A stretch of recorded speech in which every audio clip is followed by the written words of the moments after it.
La compagnie Caravelle présente Carnet d'art, podcast.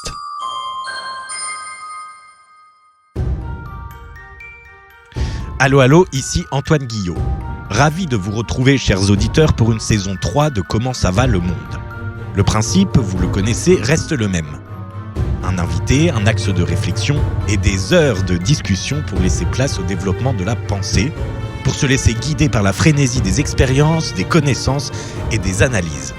Cette saison, nous la passons en compagnie de Joël Bordet, psychosociologue qui travaille depuis plus de 30 ans maintenant à comprendre l'adolescence des jeunes des quartiers populaires urbains pour pouvoir les accueillir au mieux dans la complexité du monde d'aujourd'hui, dans une perspective démocratique. Vaste programme qui nous attend dans ces 4 épisodes exclusifs que nous vous proposons. Comment l'adolescence est vécue par les jeunes des quartiers populaires urbains en France et dans le monde, on dépasse les frontières encore et toujours. Comment ça va le monde, saison 3, épisode 1, les jeunes des quartiers populaires, c'est parti.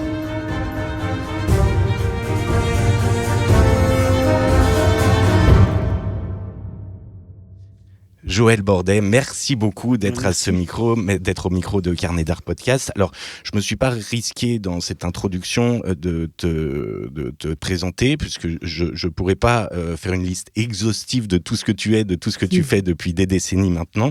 Mais merci pour ta confiance, pour le temps que tu nous accordes pour cette série d'émissions. Alors, on peut peut-être justement commencer par Joël Bordet. Qui tu es. En tout cas, merci Antoine de cette possibilité aussi à un moment donné, effectivement, de revenir ou d'expliciter ou de penser, de parler en fait ce que m'a fait penser de faire de la psychosociologie dans les quartiers populaires en France, mais aussi la chance de rencontrer les quartiers populaires au Brésil, en Ukraine, en Russie, en Israël, en Palestine, Portugal, en Italie. Cette opportunité de passage permanent, mais quand même essentiellement dans les quartiers populaires en France, au service aussi des adolescents et surtout de contribuer à ce qu'ils puissent vivre leur adolescence. Voilà. C'est ce qui a été mon engagement depuis maintenant plus de 30 ans. Et je suis effectivement aujourd'hui psychosociologue, mais j'ai été professeur d'histoire-géographie pas très longtemps, mais j'ai fait beaucoup de géographie. Et surtout, je suis devenue militante et professionnelle d'ailleurs, militante des CMA, des centres d'entraînement aux méthodes d'éducation active dans les années 76, donc ça remonte pas mal. Et là, j'ai effectivement tenu des responsabilités au CMA, à la fois sur les questions éducatives de l'adolescence, mais aussi beaucoup dans le champ de la psychiatrie, ce qui a été très fondamental pour moi, et aussi de l'antipsychiatrie, enfin de toute cette époque de 81, avec Khalid, ministre de la Santé, tout le monde qui se mobilise pour transformer la société, et dont en particulier les rapports à la prison, à la psychiatrie. Et effectivement, ça fait bien résonance pour aujourd'hui. On mesure aussi la différence. Et donc, époque quand même aussi assez formidable de repenser l'éducation. Enfin voilà, les années 70-80, le début de la gauche, qui était quand même un grand espoir, un grand souffle, et qui a quand même aussi produit des choses tout à fait passionnantes, dans lesquelles j'ai eu vraiment la chance d'être extrêmement impliquée. Et aussi, à l'époque, on allait travailler en Algérie et beaucoup accompagner les professionnels qui découvraient les cultures d'origine des gens qu'ils accompagnaient. Donc, il y avait aussi un souffle de la mondialisation, mais au sens de l'internationalisme qu'on a pu porter dans les années 70, et de quelque chose qui posait la question d'un avenir commun, non pas dans une globalisation, mais bien dans un internationalisme de la mondialisation. Ce qui n'était pas encore la mondialisation, mais qui était l'internationalisme, c'est-à-dire la nécessité de pousser les murs pour aller rencontrer l'autre, parce qu'il n'y avait pas une représentation du monde global. Et ce qui a beaucoup évolué, effectivement, c'est le passage de l'internationalisme, pour moi, à la mondialisation.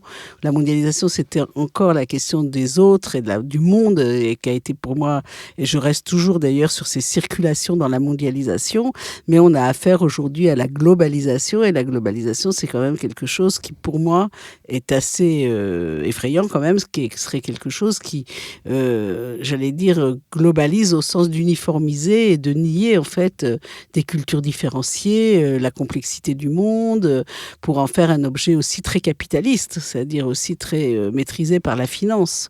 Et donc on voit bien que ces travaux qui sont, j'allais dire, de bien moindre échelle quand même que je mène au quotidien des quartiers populaires, est forcément influencé et on est de fait influencé et pris dans ce mouvement de la transformation entre l'internationalisation, la mondialisation et la globalisation.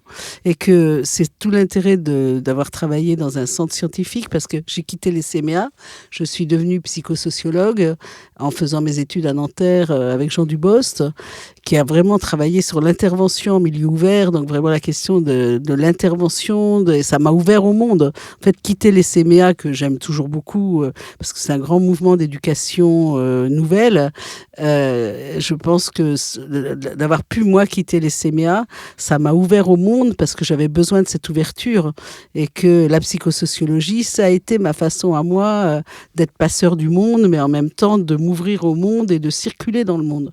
Parce que l'intérêt de la psychosociologie, c'est que dans les années 50, elle a posé la question démocratique, et elle a aussi posé la question de l'autre comme sujet. C'est-à-dire, on est vraiment en psychosociologie dans le passage de l'intime au politique. Et cette façon de passer de l'intime au politique grâce à l'intervention psychosociologique, honnêtement, ça m'a absolument passionnée. Et je pense que j'ai inventé beaucoup de projets d'intervention en lien avec la question des enjeux de l'adolescence des quartiers populaires. Et d'une certaine façon, j'ai accompagné, entre guillemets, l'histoire des quartiers populaires et de l'histoire des adolescents des quartiers populaires à travers des recherches que j'ai construites, à la fois parce que je voyais des signes d'un changement qui indiquaient et j'étais pas toute seule, j'ai toujours travaillé beaucoup en réseau. Moi, je pense que le réseau, ça me fait vivre et j'aime vivre comme ça. Et du coup, c'est aussi, je sais pas vivre toute seule, en fait. Et j'ai besoin d'être seule, mais j'ai besoin de tous les autres. Et donc, le réseau, c'est vraiment quelque chose qui m'a toujours... j'aime mieux les réseaux, en fait, que les groupes d'appartenance communautaire. J'ai toujours peur de la fermeture. Moi, j'ai toujours peur d'être enfermée. Donc, pousser les murs, c'est une façon de faire réseau. C'est toujours une ouverture, parce que dans le réseau, c'est du don contre don. Et le jour où on veut plus être dans le don contre don, bah, on peut toujours quitter le réseau. C'est beaucoup plus difficile de quitter une communauté d'appartenance. Donc, moi, j'ai beaucoup travaillé en réseau et j'ai eu la chance de travailler dans une politique publique. D'abord dans un centre qui est le Centre scientifique et technique du bâtiment, qui est d'abord un organisme d'ingénieurs, de techniciens dirigé par les ingénieurs des ponts, et qu'on créé l'habitat et la recherche sur l'habitat en France. Et donc, moi, en fait, mon sujet... j'y viendrai tout à l'heure sur la rencontre avec les adolescents, mais mon premier sujet professionnel, ça a été l'habitat. Et à un moment où on pensait vraiment l'habitat et à la fonction de l'esprit critique de l'habitat par les sciences humaines, pour en fait que la technique, et il faut bien de la technique et des normes pour construire, mais puisse prendre en compte des dimensions portées par les sciences humaines. Et donc j'ai découvert des gens absolument merveilleux parce qu'au CSTB, même si c'était pas toujours facile, parce qu'ils étaient nécessairement pluridisciplinaires. Donc par exemple, mon patron, un de mes patrons importants, il était Michel Conan, il était architecte, en même temps polytechnicien, en même temps anthropologue. Michel Bonetti, il était économiste, psychosociologue. Ils avaient tous des trajectoires complexes et la pluridisciplinarité était de fait au cœur de la recherche-intervention. Et ça, je pourrais y venir sur comment j'ai fait de la psychosociologie un objet pluridisciplinaire, pluriprofessionnel et qui s'adresse aussi intergénérationnel. Et ça, je pense que d'une certaine façon, j'ai construit des petites communautés mobiles, on va dire, mais qui sont toujours dans ce sens-là. Et la plus belle petite communauté que j'ai créée, c'est le réseau international Jeunes, Inégalités sociales et Périphérie, grâce à mon patron qui avait compris qu'il fallait que je circule et qui m'a dit circule dans le monde et crée un réseau international. Et j'ai créé ce réseau international donc, qui s'appelle Jeunes, Inégalités sociales et Périphérie. C'est une petite communauté, on va dire, d'expérience, de vie, de transformation qui existe depuis 20 ans. et où effectivement on fait des recherches-interventions. Et la dernière recherche-intervention, on a fait un colloque et un séminaire pour partager les acquis de ce travail d'une dizaine d'années, qui s'appelle « De la colère à la démocratie ». Comment en fait faire que les jeunes fassent quelque chose de leur colère, qu'on a repéré quand même dans beaucoup de quartiers du monde, et comment ça ne les autodétruit pas, mais comment au contraire ça ouvre à des possibilités démocratiques sans renoncer complètement à l'ouverture démocratique. Et donc ça, c'est vraiment un sujet qui m'a tenu pendant une dizaine d'années, mais qui du coup m'a amené à le travailler au Brésil, au Sénégal, en Portugal, en Italie, en Ukraine, en Russie, en Israël et en Palestine, et en France bien sûr. Donc là, vous voyez, c'est un collectif d'une 50aine de personnes composé de chercheurs, d'artistes, de pédagogues, et qui circulent ensemble pour faire ces recherches. Voilà. Donc alors, alors par provocation, bon, parce que tu me connais un petit peu, et puis pour que les choses soient au clair avant qu'on rentre dans le dur du sujet et dans cette question et ce prisme à travers lequel tu traverses le monde, donc la question des jeunes des quartiers, en quoi, en fait, cette question des jeunes des quartiers concerne ceux qui peuvent se sentir éloignés de ces quartiers-là, de cette question-là, en quoi c'est central dans une lecture, une vision du monde et de la société contemporaine. Je sais pas si c'est central, mais moi j'ai toujours appris, ça c'est mon approche un peu marxiste et engagée, c'est de penser que les gens qui sont maltraités ou qui sont dans des rapports de domination, ce que je pense être le cas quand même des jeunes des quartiers populaires dans le monde, sont porteurs d'enjeux toujours très importants pour la démocratie. C'est-à-dire, je ne pense pas qu'on puisse faire sans les gens dominés, et surtout que la question de la démocratie, c'est de lever des dominations pour ouvrir à des émancipations. Et l'autre chose, c'est aussi les gens à la marge. C'est-à-dire les gens ségrégés, les gens qui sont maltraités par le racisme. Et moi, je pense qu'une société démocratique, elle s'analyse en fonction de l'état de ses marges. Et quand on voit aujourd'hui l'état des prisons en France, on a de quoi être très inquiet. Parce qu'on a rarement vu les marges, en France en tout cas depuis longtemps, aussi maltraitées, que ce soit en psychiatrie ou dans les prisons. Et aussi aujourd'hui, malheureusement, de plus en plus dans les quartiers populaires. Bien que je pense que la politique à laquelle j'ai participé, et ça c'est très important, j'ai participé donc à la politique de la ville pendant 30 ans, et cet investissement dans la politique de la ville, où j'étais de loin pas toute seule, a été pour moi une belle politique d'humanisation. Et même si on peut en discuter de ses limites, etc., je pense que la politique de la ville a contribué, et contribue d'ailleurs encore, malgré tout, à amoindrir en tout cas les effets de la domination. Je ne dis pas qu'elle lève les dominations, surtout pas ces dernières années, où je pense qu'elle a beaucoup perdu son sens. Mais au départ, la politique de la ville a été vraiment créée par la gauche socialiste pour, j'allais dire, non seulement amoindrir les effets de la ségrégation, mais transformer la ségrégation dans des processus de co-développement. Donc cette politique de la ville, je la soutiens beaucoup. Je suis aujourd'hui dans le comité d'histoire de la politique de la ville qui a créé un vieux compagnon de route que j'aime beaucoup, qui s'appelle Michel Didier. Michel Didier, qu'on peut retrouver dans la première saison de La Cabane des Secrets. Donc j'invite nos auditeurs, nos auditrices à retrouver cet épisode, puisqu'effectivement, il est le fondateur-président de ce comité d'histoire de la politique de la ville. Voilà. Il y a un autre terme qui n'est pas forcément évident pour tout le monde au premier abord, psychosociologue. C'est quoi psychosociologue? C'est entre le psychologue et le sociologue. Enfin, qu'est-ce que c'est que ce... La psychosociologie, en fait, est née aux États-Unis dans les années 50, et elle pose la question de comment les sciences humaines peuvent être au service de la transformation sociale et démocratique. Donc, la psychosociologie, c'est une praxis, mais c'est aussi un positionnement scientifique. C'est-à-dire qu'en fait, les psychosociologues français, les grands psychosociologues français, qui sont Jean Dubos, Eugène Henriquez, André Lévy, Castoriadis a été très proche aussi, Nicolaï, enfin, je pourrais en citer d'autres. C'est des gens qui, de fait, se sont inspirés de ce qui se passait aux États-Unis pour inventer des formes d'intervention en France, dans la reconstruction de la France, pour effectivement faire que les sciences humaines, en particulier la psychologie, la philosophie, la sociologie, la pluridisciplinarité en fait, soient au service de la transformation démocratique, mais bien dans cette question de l'intime au politique. C'est-à-dire en fait, en entendant aussi la question du sujet, c'est-à-dire qu'est-ce qui se passe pour le sujet. Donc on est quand même très relié à la psychanalyse, mais on n'est pas des psychanalystes. Cependant, on écoute et nous-mêmes, on est au travail pour nous-mêmes, en tout cas souvent avec la psychanalyse, pour pouvoir entendre en fait ce qui est au cœur de la psychosociologie, c'est l'écoute clinique, c'est-à-dire on est à l'écoute du sujet souffrant et souffrant social, c'est-à-dire que on est effectivement à l'écoute des souffrances, de la marge, de la domination, des gens qui ont besoin en fait aussi d'être écoutés pour être rendus visibles et pour aussi qu'il se passe des processus de transformation avec eux. Donc quand j'ai découvert la psychosociologie, ça m'a passionnée parce que c'est aussi un lieu de transformation, donc de passage, nécessairement de passage.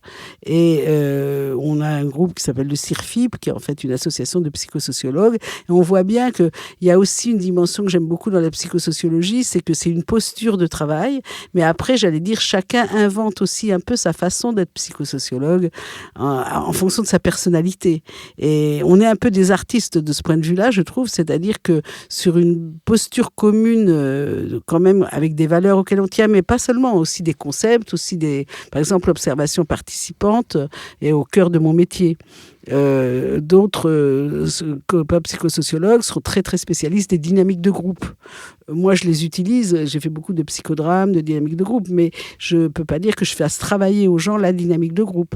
Par contre, je fais travailler beaucoup l'écoute et la pensée à partir des positions d'écoute, en fait, dont celle d'observation participante que j'ai beaucoup tenue pour la psychosociologie. Parce que moi, je suis passée d'une position d'intervention pédagogique dans laquelle je suis quasiment née, puisque très très tôt, j'ai des parents qui sont des grands éducateurs du scoutisme, et en fait j'ai été très très tôt convoquée à être un acteur de l'éducation, mais même tout très très jeune, j'avais 10 ans, 12 ans, et honnêtement c'était très dominant pour moi, c'était trop dur quoi de tenir cette autorité tout le temps, et j'ai poursuivi cette autorité quand j'étais au CMA, puisque là j'étais vraiment en position de pédagogue formatrice, et c'est vrai que quand j'ai rencontré la psychosociologie, pour moi ça a été une immense respiration, parce que enfin j'ai pu ne pas avoir un rôle d'éducateur pédagogue, même si, en fait, c'est un fondement dans lequel jamais je serais... Je veux dire, c'est ma texture, et j'aime la pédagogie. Mais d'avoir la possibilité d'être seulement là, pour être là, et ne rien faire, et surtout n'avoir aucune responsabilité, mais pour moi, ça a été une respiration considérable. Donc, quand j'ai rencontré les jeunes des quartiers populaires, moi, je les ai rencontrés au départ, justement, en 83. C'est au moment où la politique de la ville qui commence. Moi, j'étais quand même à Vaux-en-Velin, à la première mise en place de la politique de la ville avec la première ministre responsable de cette politique publique, et c'était à Vaux-en-Velin, si mes souvenirs sont bons, c'est vers 83. Et là, il y a plein d'habitants, et je découvre les quartiers populaires, c'est-à-dire là, c'est des habitants qui viennent organiser autour d'un programme qui s'appelait Habitat et vie sociale sur la question de défense des amicales des locataires, et c'est le début de la politique de la ville. Et un des premiers programmes de la politique de la ville, ça sera Ville-Vie Vacances, les VVV, c'est-à-dire en fait comment faire que les enfants qui ne peuvent pas partir en vacances aient des vacances en étant dans leur quartier. Et donc là, avec les formateurs des CMA bénévoles militants, enfin les militants des CMA, à Hérouville-Saint-Clair, pendant 2 étés, on va vraiment développer des grandes activités à l'intérieur des quartiers populaires de Hérouville. Et moi, j'habitais Hérouville-Saint-Clair à l'époque, donc les Belles Portes, le Grand Parc, etc. Et puis, et là, il y a un événement qui, moi, va être complètement fondateur de ma posture, en fait. C'est qu'on a fait des choses magnifiques. On sait très bien, enfin, je veux dire, on n'est pas des mauvais pédagogues, quoi. Le lien, on connaît au CMA, etc. Et d'arriver dans un quartier où, a priori, on était des étrangers, c'était à nous de nous faire accepter. C'était, et c'est pas pareil d'accueillir des gens. Au CMA, dans les stages, on accueille toujours des gens. Mais ça veut dire qu'on les accueille chez nous. Mais aller vers, c'est-à-dire et se faire accepter par des gens qui sont chez eux, c'est toute autre démarche éducative que de faire une colonie de vacances ou un camp d'ado. Et donc ça a été très fondateur, le fait de devoir se faire accepter par les autres. Et puis après, j'ai vécu un événement qui a été très fondateur. C'est en fait qu'à la fin d'une saison de travail, on a été attaqués par les enfants, les jeunes avec lesquels on avait travaillé. Et c'était des jeunes de 13-14 ans. Et quand on a fait nos valises pour partir, ils nous ont attaqués dans la MJC. Et je me suis dit, alors ça, je ne ferai plus jamais ça. C'est-à-dire, je ne ferai plus jamais le cirque Pinder qui pose ses valises et qui s'en va comme ça. Donc ça a beaucoup compté après pour ma façon de travailler et d'avoir en fait des fois des travails sur 15 ans avec des villes où je peux partir, revenir, mais il y a toujours des tiers, c'est-à-dire moi je travaille toujours avec des gens qui sont là tout le temps, dont les éducateurs, les animateurs. Et à l'époque, dans les VVV, les professionnels partaient. Et donc on avait le terrain pour nous. Mais ça veut dire qu'ils revenaient comme si rien s'était passé. Mais les mômes, ils vivaient ça comme un abandon, quoi. Et moi j'ai dit ça, j'abandonne jamais. Donc voilà, il y a des moments aussi qui ont été très fondateurs de ma posture de psychosociologue. Et après, quand j'ai voulu faire une thèse en psychosociologie, j'ai décidé d'être observateur participant et de me faire accepter dans un groupe de jeunes, dans une cité. Et c'était, je peux le dire maintenant, à Montreuil. Donc ils m'ont accepté, ils m'ont testé, ils m'ont accepté. C'est une grande histoire, très fondatrice pour moi. Et aujourd'hui, ces jeunes, justement, ils ont beaucoup grandi. Mais Michel Didier, qui était à l'époque directeur des éducateurs de cette cité, qui est les Morillons à Montreuil, avec Rue et Cité, m'a beaucoup, en fait, après m'avoir testé aussi, beaucoup accompagné. Et à Seine-à-Loige, qui est maintenant d'ailleurs directeur général des services de la ville de Corbeil-Essonnes. Donc vous voyez, c'est aussi des histoires de vie avec des gens qui vont en fait être un compagnonnage. Et moi, sans compagnon de route, en fait, je vis pas. Donc, c'est pris dans ce compagnonnage et dans la prise de risque ensemble d'aller vers des choses qui sont a priori pas faciles. Alors on va cheminer avec toi dans cette série d'émissions et on arrivera sur des concepts tels que l'altérité, la communauté ou les territoires, mais on en parlera plus tard. Mais surtout, ce qu'on commence à entendre, c'est que la colonne vertébrale de ce cheminement, c'est ton expérience, notamment de terrain. Alors, puisque le premier sujet de notre première émission, c'est justement les jeunes de quartier. Comment est-ce que tu les as rencontrés, ces jeunes de quartier ? Je les ai rencontrés donc à travers un peu ce que je viens de dire, c'est-à-dire la sortie des CMA, l'ouverture, la position d'observateur participant. Et ça, c'était un changement total. Et qu'est-ce que ça veut dire, observateur participant ? Voilà, ça veut dire en fait, pour rentrer un peu dans le détail, que quand quand on faisait des opérations à Hérouville, j'avais a priori un statut, j'étais pédagogue, je venais pour quelque chose. J'arrive à Montreuil, et là, Jean Dubos m'a énormément aidé. D'ailleurs, j'ai écrit mon premier article à ce moment-là, ça s'appelle « De l'observation participante à l'entretien ». Et c'est paru dans Connexion. Et c'était très intéressant parce que moi, je l'ai fait, j'avais pas de formation d'anthropologue. J'avais par contre une grande formation de géographe et une grande formation pédagogique. Mais qui sont des formations un peu à distance. C'est-à-dire, c'est des formations qui donnent des outils d'analyse très objectifs. Et moi, j'ai bien senti que pour ressentir... En fait, ce qui m'intéressait, c'était pas les jeunes de quartier. Je pense que ce qui est ma passion, j'aurais pu travailler dans d'autres contextes. Ce qui est ma passion, c'est l'adolescence. Et pour des raisons historiques, familiales, je crois que j'ai choisi de fait d'être présent aux adolescents, de faire une clinique de l'adolescence. Voilà, une clinique de l'adolescence, mais au chevet aussi de la souffrance des adolescents, mais pas que de la souffrance, parce que les adolescents, ils souffrent pas seulement, et surtout, ils souffrent pas d'abord. Les adolescents, ils naissent au monde. Et moi, ce qui m'a passionné toujours, et je faisais des candados quand même avant, j'ai fait beaucoup de candados, dont des candados à l'étranger, et l'adolescence, c'est un âge qui me passionne, parce que c'est un âge de la renaissance. En fait, c'est un âge où on est au monde, c'est-à-dire c'est un âge où on se défait de l'autorité parentale, et où on va trouver son émancipation de l'autorité parentale. Et quand même, c'était un peu ma question personnelle, peut-être qu'elle n'est jamais totalement terminée. Mais en tout cas, moi, c'était pas simple pour moi de mettre à distance l'autorité parentale pour renaître moi-même au monde, dans ma façon à moi d'être au monde. Et donc, dans cette difficulté-là, souvent, on accompagne bien les gens quand on est au travail d'une difficulté pour soi-même. Et que cette difficulté, je l'ai quand même beaucoup travaillé en psychanalyse, et que ce travail travail sur moi, a effectivement joué aussi sur mon écoute de ce que je pouvais entendre, de cette dynamique de naissance des jeunes au monde. Et c'est vrai que la rencontre, il y a la rencontre avec la psychanalyse qui est vraiment fondamentale chez moi, en particulier avec Sophie de Mijola, qui est quand même pour moi une très grande psychanalyste, qui a beaucoup travaillé, beaucoup écrit aussi. Mais les grands spécialistes pour moi de l'adolescence, ça a été la rencontre avec Philippe Guton. Et Philippe Guton, c'est plus tard, mais c'est fondamental. C'est-à-dire qu'il a mis des mots sur ce que je faisais encore quand même très intuitivement. Et la rencontre de la clinique de l'adolescence de Philippe Guton et d'Olivier Douville, qui est lui-même un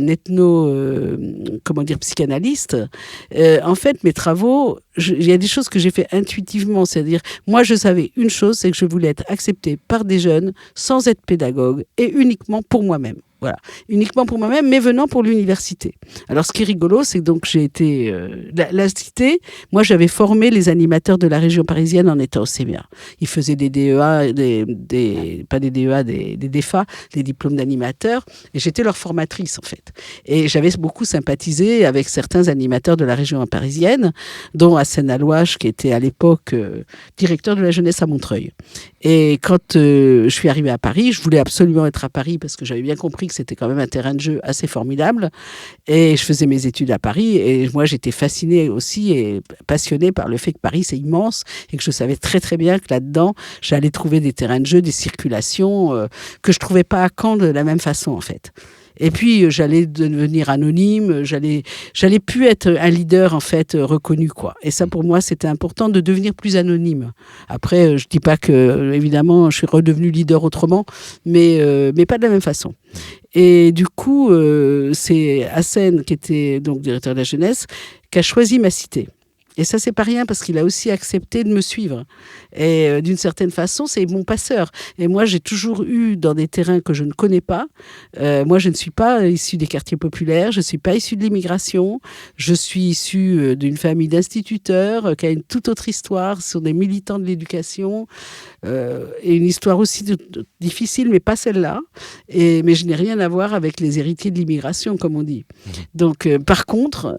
il y a eu beaucoup de résonances entre nous. Il y a eu toujours des résonances, et ces résonances, je les ai compris quand j'ai formé, en fait, aussi ces jeunes professionnels, parce que j'ai compris qu'ils étaient dans des transits identitaires.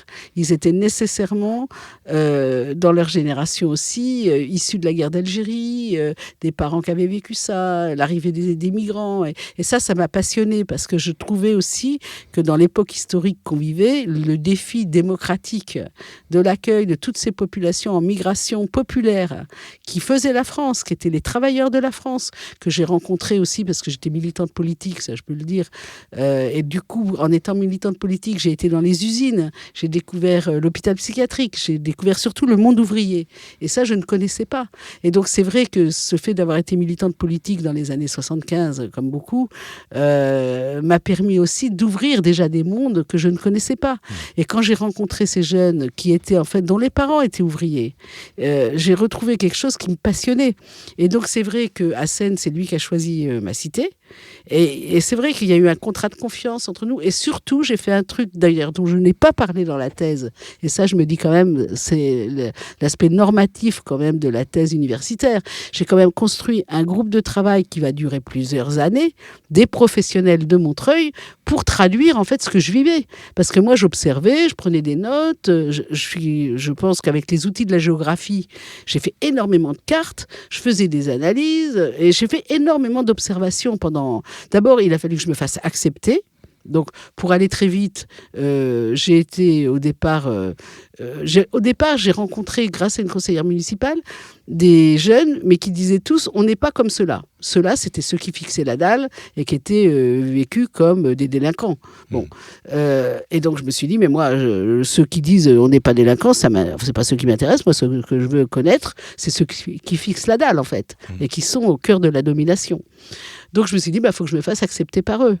Alors ça a été une histoire, parce qu'effectivement, Hassen n'a jamais voulu m'introduire, il avait raison, mais Michel Didier non plus. Et donc, j'ai été malade, enfin bon, et je suis revenue un jour dans la cité. Et ce jour-là, la cité, elle était à midi, elle était plutôt vide, mais il y avait un gars que j'ai appelé Yao dans mon livre, et qui s'appelait, voilà, et qui gardait la cité. J'avais bien compris qu'il y avait des vigies de la cité, et que c'était très occupé. Et je vais le voir, je m'assois, pour une fois, je ne dis rien. Ah oui, ça existe. Ça existe. Je sors une cigarette alors que je ne fume jamais, et j'attends. Et j'attends. Et ça, j'avais compris qu'il fallait que j'attende.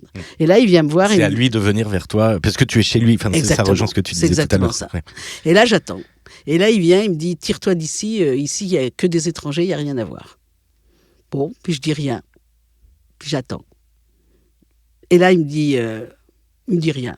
Puis il y a d'autres copains qui arrivent de lui, puis on commence à rigoler en fait. Voilà, il y a Amadi qui sera aussi un gars qui a fait beaucoup de prison à Fleury, enfin, mais que j'aimais beaucoup, enfin un grand black. On a beaucoup rigolé en fait. Il y avait beaucoup d'humour aussi. Mais toute seule dans cet environnement-là, je fais une petite parenthèse. Est-ce que tu as une appréhension ou une peur ou quelque chose? Non, j'ai jamais. Mais ça, j'ai pas. Ça, c'est ton caractère. Ouais, j'ai pas peur. J'ai pas peur à partir du moment où le climat affectif est bien pour moi. Mmh. Je pourrais avoir peur. Si, j'ai quand même peur de me faire jeter, parce que je sais que si ça marche pas, c'est fini pour la thèse. Donc, oui, mais bon, c'est une peur. Ça, c'est une peur. C'est une peur. Oui, mais c'est quand même. Je me dis, là, il faut que j'y arrive, quoi.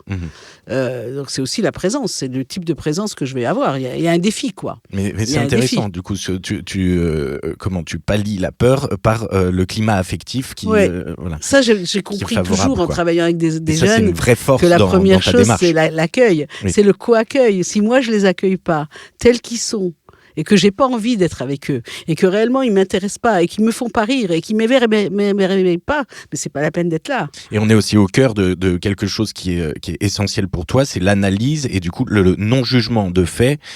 Moi, ce que j'aime d'abord, c'est vivre avec eux. Mais voilà. moi, il y a aussi un truc, c'est que j'ai beaucoup vécu avec des adolescents avant. J'ai fait des camps d'ados.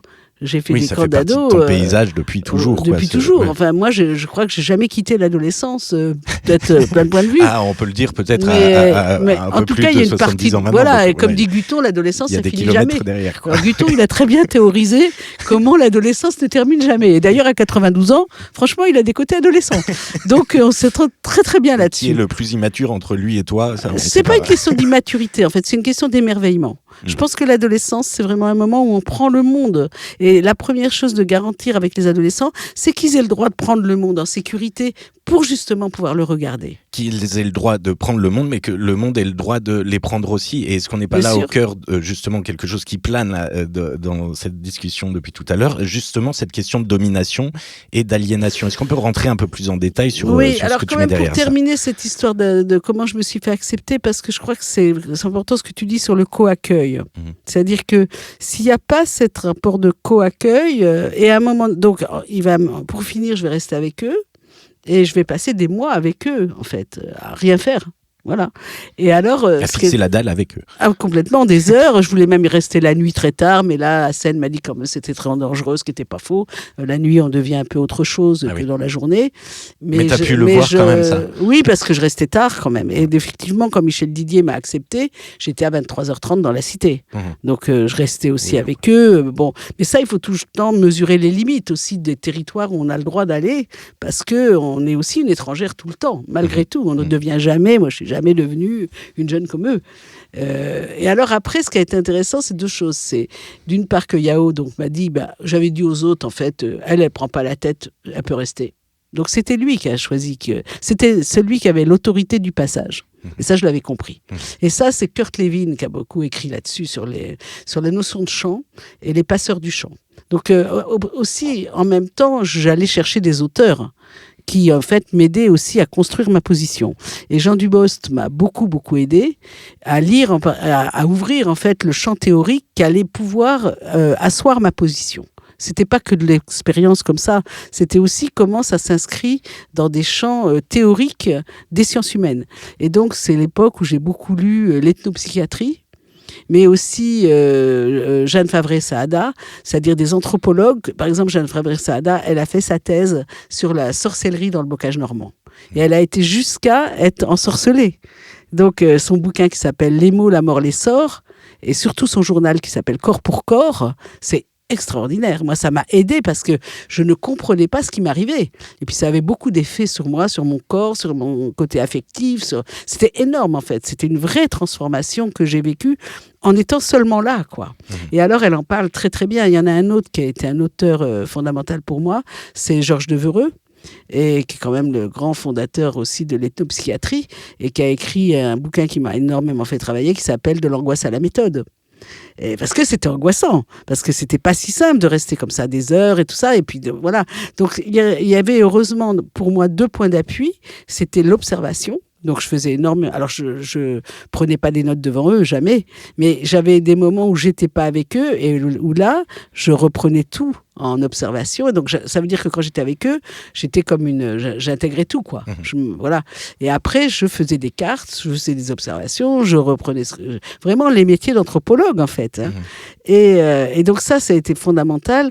Il y avait ça, et puis l'aspect théorique. Parce que sinon, on peut toujours vivre des expériences, mais je n'en aurais rien fait. Oui, donc, c'est là la question de l'objectivation du métier. C'est la question de la construction de la problématique, de la recherche. Parce que moi, je faisais une thèse. Donc, il fallait bien que je trouve aussi le nœud, qui allait être le nœud théorique, qui allait me faire penser ce que vivaient ces jeunes en fixant la dalle. Il suffisait pas de dire qu'ils fixent la dalle. Donc, moi, c'est vrai que mon bouquin, ça s'appelle « Les jeunes de la cité ». Et en fait, ce que j'ai beaucoup analysé, c'est la fixation. C'est qu'est-ce qui fait que des jeunes sont tellement fixés sur la dalle qu'ils ne peuvent pas en sortir. Et Yao, le même, là, un jour, il m'avait dit, tu sais, la cité, c'est comme un élastique, tu pars le plus loin possible, mais tu reviens toujours au centre. Et il me racontait tous les échecs qu'il avait eus, qu'il ramenait au centre. Mais comment il repartait quand même? Et là, on peut citer Freud avec la bobine. Oui, non, on n'est pas sur le sur la même chose. Là, on est vraiment sur l'impossibilité de se sortir de la fixation. C'est-à-dire, en fait, ça veut dire aussi qu'il n'avait pas les codes pour sortir. Ça veut dire que quand il sortait, il faisait toujours des trucs qui n'allaient pas coller. Jusqu'au moment où il a intégré des codes normatifs, parce qu'en fait, c'est devenu un professionnel, il est sorti de la cité. Enfin, il habite la cité, mais il est devenu père de famille, donc il n'est pas resté tout le temps. Et lui, il n'a pas fait la case prison. Il n'est pas allé, alors que Hamadi, il est mort malheureusement de la drogue, et en même temps, il a fait beaucoup de prison. Donc, le destin de ces jeunes était aussi très, très différent. Alors, l'autre chose qui a été très intéressante, c'est quand j'ai vu les rôles qu'ils avaient essayés, parce qu'ils essayaient de comprendre qui j'étais. Et alors, ils ont essayé des rôles. Alors, ils ont dit, est-ce que c'est une copine? Non. Est-ce que c'est une animatrice? Bon, peut-être. Est-ce que c'est la brigade des stupes? En fait, est-ce qu'elle n'est pas un représentant de la police? Et puis, ils n'arrivaient pas à me mettre dans une case. Moi, je leur disais toujours que je faisais une thèse pour la fac, mais ça ne leur parlait pas du tout. Et donc, avant de soutenir à l'université, en fait, j'ai écrit la thèse, etc. Ça a duré quand même longtemps, c'est plus de 6 ans. Et je leur ai rendu les résultats de ma thèse avant de soutenir à l'université. C'est-à-dire, j'ai voulu vraiment leur dire, voilà ce que j'écris sur vous. Et ça, voilà, je savais que là, j'avais bouclé quelque chose. Mais pour moi, c'était essentiel de leur redonner... Bon, c'était modeste, parce qu'à un moment donné, en fait, j'ai plus fait d'observation, j'ai fait des entretiens. Et donc, en fait, pendant des années, j'ai fait des entretiens avec eux. Et d'une certaine façon, ça les a accompagnés à grandir. Et là, j'ai compris ce que c'était l'écoute et comment ça pouvait les accompagner à grandir que de pouvoir faire ces entretiens. Donc, il y a plein de choses que j'ai fait à la fois intuitivement, mais aussi j'étais très suivie par Jean Dubos et surtout par Jacques Sellos. Jacques Sellos, c'est un grand professeur qui a créé le premier institut d'éducateurs au Maroc. Et Jacques Sellos était un passionné de l'adolescence qui a énormément créé les études de formation à Vaucresson, le centre de formation de la protection judiciaire de la jeunesse. Et la rencontre avec Sellos et Dubos, en fait, j'étais très accompagnée. Et ça a été vraiment... toute seule, j'aurais pas pu. J'aurais pas pu tenir et je pense que je passais par des trucs je comprenais pas, puis c'était très angoissant. Puis écrire là-dessus, c'était très difficile. Comment écrire sans trahir? Parce que c'est toujours une question. Comment ils ont réagi justement aux résultats de ta thèse? Ils se sont reconnus dedans? Ils ont compris après 6 ans et au moment de ces résultats ce que tu faisais là? Ce qu'ils ont surtout reconnu, c'était que je leur disais quelque chose d'eux. Après, ce que je leur disais d'eux, je pense que c'était plus anecdotique. Mais ils ont bien entendu que jamais j'allais parler d'eux sans leur dire ce que j'allais dire. Et ça, c'était une espèce de loyauté avec eux qu'ils ont très très bien entendu. Après, je pense que les contenus, le livre, je suis sûre qu'ils ne l'ont jamais lu. Et puis... j'aurais bien aimé un jour leur présenter le livre. C'est vrai que c'est un truc que je pourrais faire avec Michel Didier parce qu'il est toujours en lien avec eux. Mais j'ai écrit un livre qui s'appelle Les jeunes de la cité. En fait, ma thèse, je repasserai sur la soutenance de thèse qui s'est franchement mal passée. Mais après, j'ai réécrit un livre qui a été pris par Ballandier. Alors, c'est vrai qu'un livre pris par Ballandier au PUF, c'était une reconnaissance, en fait, du travail d'anthropologue. Et c'est vrai que ce livre, j'y tiens beaucoup. Ça s'appelle Les jeunes de la cité. Et c'est en fait, voilà. Et ça, c'est, j'allais dire, une expérience, une façon de penser, une façon de lire la théorie qui est absolument fondatrice dans ma façon, moi, d'avoir adopté la psychosociologie, en fait. Mais et finalement, du coup, dans cette thèse, tu as compris pourquoi ça fixe ? Oui, parce que à t'entendre, je me dis presque le résultat il est anecdotique, mais que le chemin a été fait. Non, le résultat il n'est pas du tout anecdotique. Non, pour moi le résultat il n'est pas du tout anecdotique parce que les jeunes l'ont peut-être pas mentalisé, mais moi oui, parce que au contraire. Après, d'ailleurs, on peut le critiquer. Parce que après tout, il y a des anthropologues ou des sociologues surtout qui appréhenderont ces jeunes tout à fait autrement. C'est-à-dire que je pense peut-être rentreront directement plus sur comment c'est des forces d'émancipation et travailleront autrement le rapport à la domination. Je pense à Ulysse Rabaté là qui vient de sortir un bouquin qui s'appelle Stritologie et qui est militant politique. Lui, je sais, on en a des fois parlé, mais c'est sûr qu'il n'a pas la même approche parce qu'il s'est beaucoup plus identifié à eux, entre autres sur leur force d'émancipation. Et donc, moi, je suis plutôt rentrée par, effectivement, le fait d'avoir passé des heures et venant de la pédagogie. Je viens quand même d'une position, j'étais pas éducatrice, mais quand même, je viens de la pédagogie. Donc, j'étais dans une position où il y avait de l'éducatif, même si je n'étais pas éducatrice, mais mon regard était forcément empreint de la question éducative. Et du coup, je me suis d'ailleurs très très bien entendue avec les éducateurs de rue.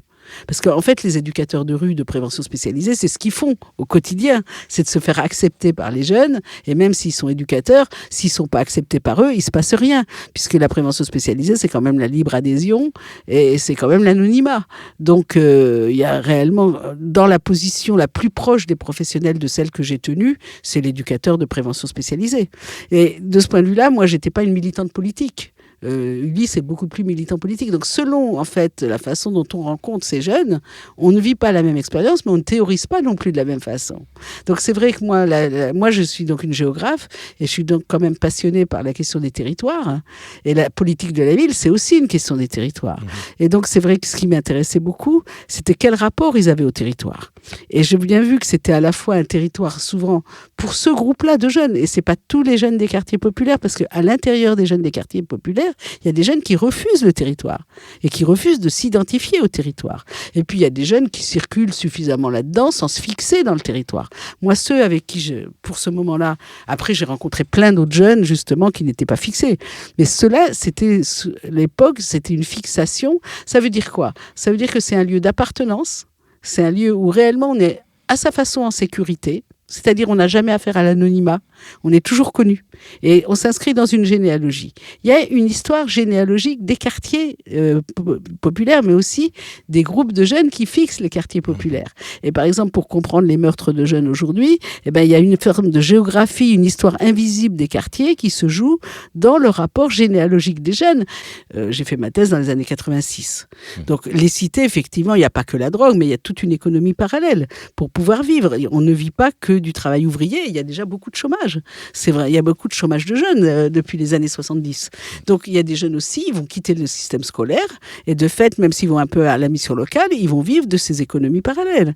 Donc, moi, je suis beaucoup intéressée à comment on se socialise et comment on fait pour devenir citoyen dans les économies, entre autres dans les économies parallèles. Mais comment ils combinent tout ça, quoi. Et ce qui m'inquiète énormément aujourd'hui, mais ça m'inquiète énormément, c'est que je vois arriver un phénomène. Mais là, c'est la première fois que je le vis avec cette intensité-là. Mais en fait, on a la même chose à Grigny. Je travaille beaucoup avec Amarini, qui est un anthropologue remarquable à Grigny, et qui travaille beaucoup pour la municipalité. Et on voit apparaître le même phénomène, c'est-à-dire qu'aujourd'hui, les places nettes de Darmanin, ça casse, en fait, ces structures, qui sont aussi des structures qui tiennent le quartier ensemble, qui tiennent aussi une anthropologie du quartier. Et ce qui fait qu'aujourd'hui, par exemple, le quartier dont je parle, les familles qui tenaient les leaders sont en prison pour plusieurs années. Et ça veut dire une chose, c'est qu'aujourd'hui, il n'y a plus de force interne au quartier dans la survie. Et bien, qu'est-ce qui se passe ? Aujourd'hui, on a des jeunes qui viennent de 4 villes, Perpignan, Grenoble, Marseille, etc., revendent la drogue et qui vampirisent le quartier.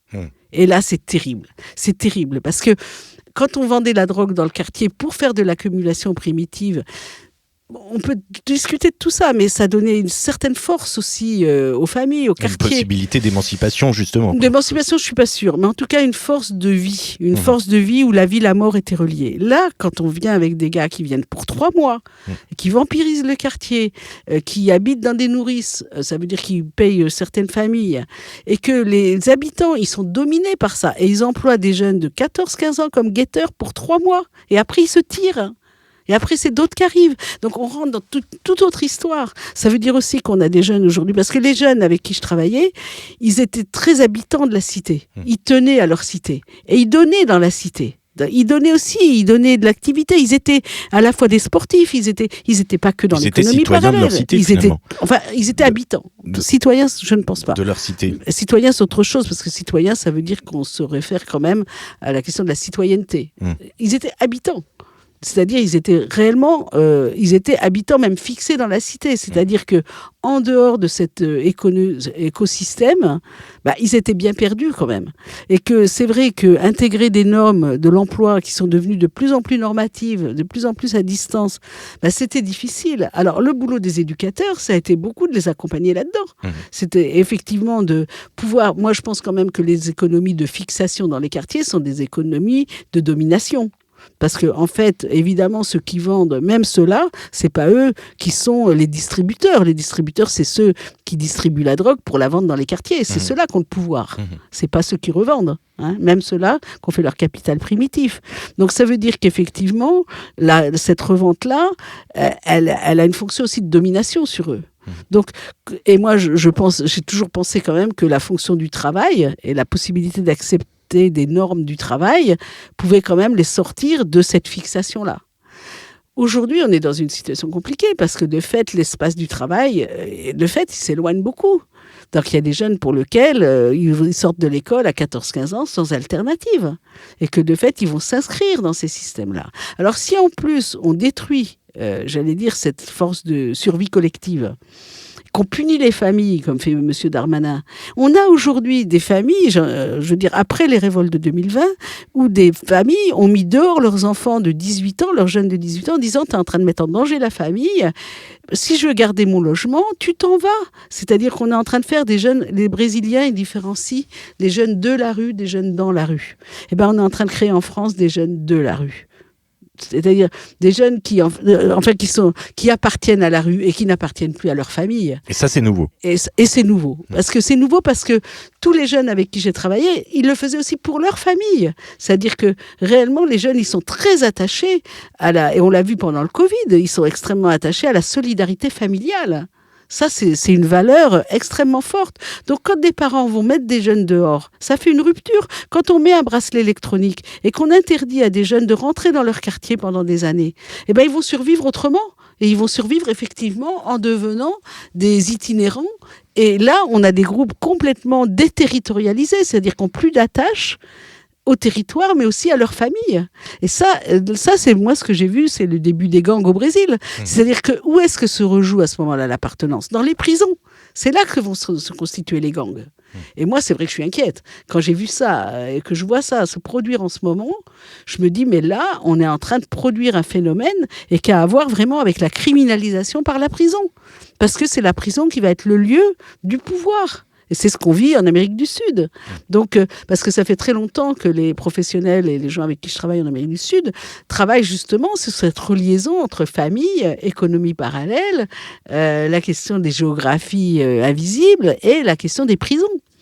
Parce que des jeunes qui n'ont plus de lien familial deviennent extrêmement, dépendants de groupes qui sont des groupes extrêmement violents. Et du coup, on s'éloigne encore plus de l'émancipation, de la citoyenneté, etc. Là, on est dans autre chose. Ouais. Enfin, moi, moi, j'ai travaillé un peu en Colombie une fois. Enfin bon, mais même en une fois, c'est très intéressant. Je veux dire, on voit bien que. Moi, je pense pas que les groupes de narcotrafic soient des groupes émancipateurs. Voilà. Moi, je suis pas sur cette position-là. Je pense qu'il y a réellement une forme de capitalisme extrêmement violent dans le narcotrafic et qu'aujourd'hui, il y a une très très grande force du narcotrafic dans le monde, qui est une force peut-être aussi grande que certains États, et que de fait, il faut prendre très au sérieux comment se réorganisent les systèmes de narcotrafic en France, quoi. Et que ça joue dans la domination. Pour moi, je ne pense pas que l'inscription dans la drogue sera jamais, pour moi, émancipateur, même si on fait de l'argent. Même si beaucoup font pas beaucoup d'argent, certains font beaucoup d'argent, mais en plus, ils sont en danger tout le temps. On sait bien que dans ces groupes-là, le danger, il est tout le temps aussi à l'intérieur du groupe. C'est-à-dire, on peut se faire descendre. On rentre dans un univers où la loi protectrice, quand même, n'existe pas. Donc, même si la loi protectrice, elle n'est pas tout le temps formidable, moi, je préfère encore travailler pour la loi protectrice, mais en étant très lucide de ce que vivent ces jeunes dans ces groupes de domination. Et c'est vrai que j'ai jamais, alors ça a été des discussions, mais j'ai jamais, et c'est pas pour des raisons morales, je crois pas.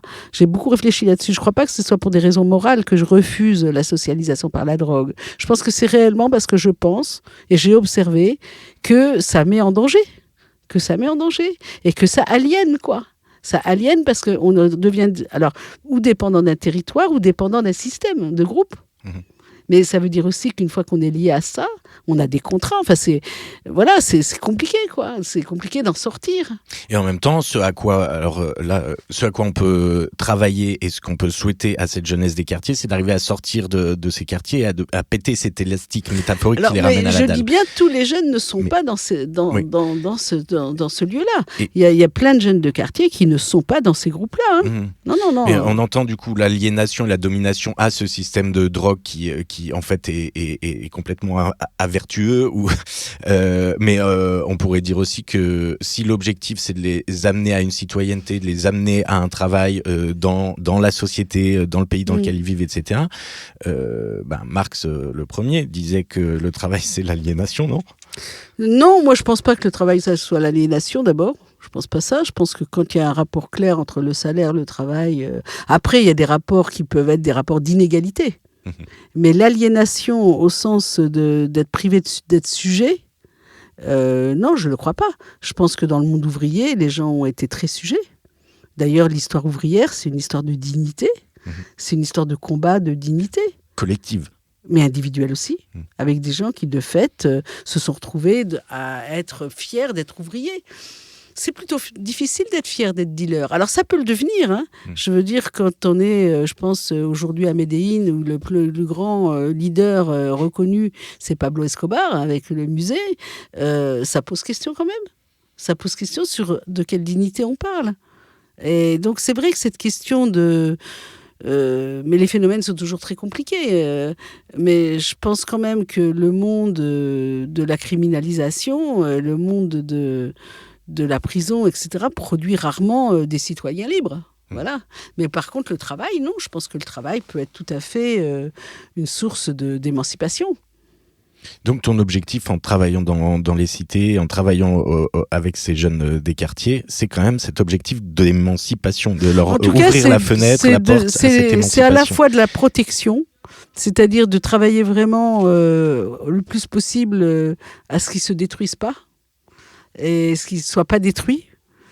Et l'autre chose, c'est effectivement la question de l'égalité des droits, c'est-à-dire qu'ils puissent, parce que pour moi, l'émancipation commence par l'égalité, comme dirait Jacques Rancière, et je travaille beaucoup avec Daniel Boittier, qui est philosophe et qui est un grand féru de Jacques Rancière, qui dit vraiment que l'émancipation, c'est d'abord l'égalité. Donc, effectivement, je ne suis pas à la Ligue des droits de l'homme par hasard, et je pense que de ce point de vue-là, la Ligue des droits de l'homme a vraiment une capacité, une histoire, un potentiel à penser les droits de façon très formidable. Et j'apprends beaucoup en travaillant avec eux. En fait, j'ai beaucoup trouvé de points d'appui en étant militante à la Ligue des droits de l'homme depuis seulement une dizaine d'années. Mais ça m'a beaucoup vertébrée. Enfin, ça m'a beaucoup appuyée et je pense que j'apporte aussi des choses de par mon analyse et mon expérience à la Ligue des droits de l'homme. Donc, non, je crois qu'effectivement... Alors, il y a effectivement plusieurs sources d'aliénation très fortes aujourd'hui pour les jeunes des quartiers. C'est la ségrégation socio-spatiale. Et ça, c'est vrai que les quartiers produisent de la fermeture et des écosystèmes de survie nécessaires, mais cependant aliénants. Parce que renfermés sur eux-mêmes. Oui, parce que fixés, parce que enfermés. Ils peuvent parler de la terre entière, mais pas pouvoir bouger. Parce que dès qu'ils bougent, en fait, ça se passe mal. Ça se passe mal avec le flic, ça se passe mal avec le commerçant, ça se passe mal. Et que du coup, ils reviennent au centre. Et ce qu'a dit Yahoo là-dessus, c'est encore très fort. Alors, ils échappent à ça aujourd'hui, entre autres beaucoup par les réseaux virtuels. Mais dans les réseaux virtuels, ils peuvent se retrouver encore enfermés, c'est-à-dire dans des microsystèmes dans lesquels ils sont, mais qui vont être de nouveau fermés.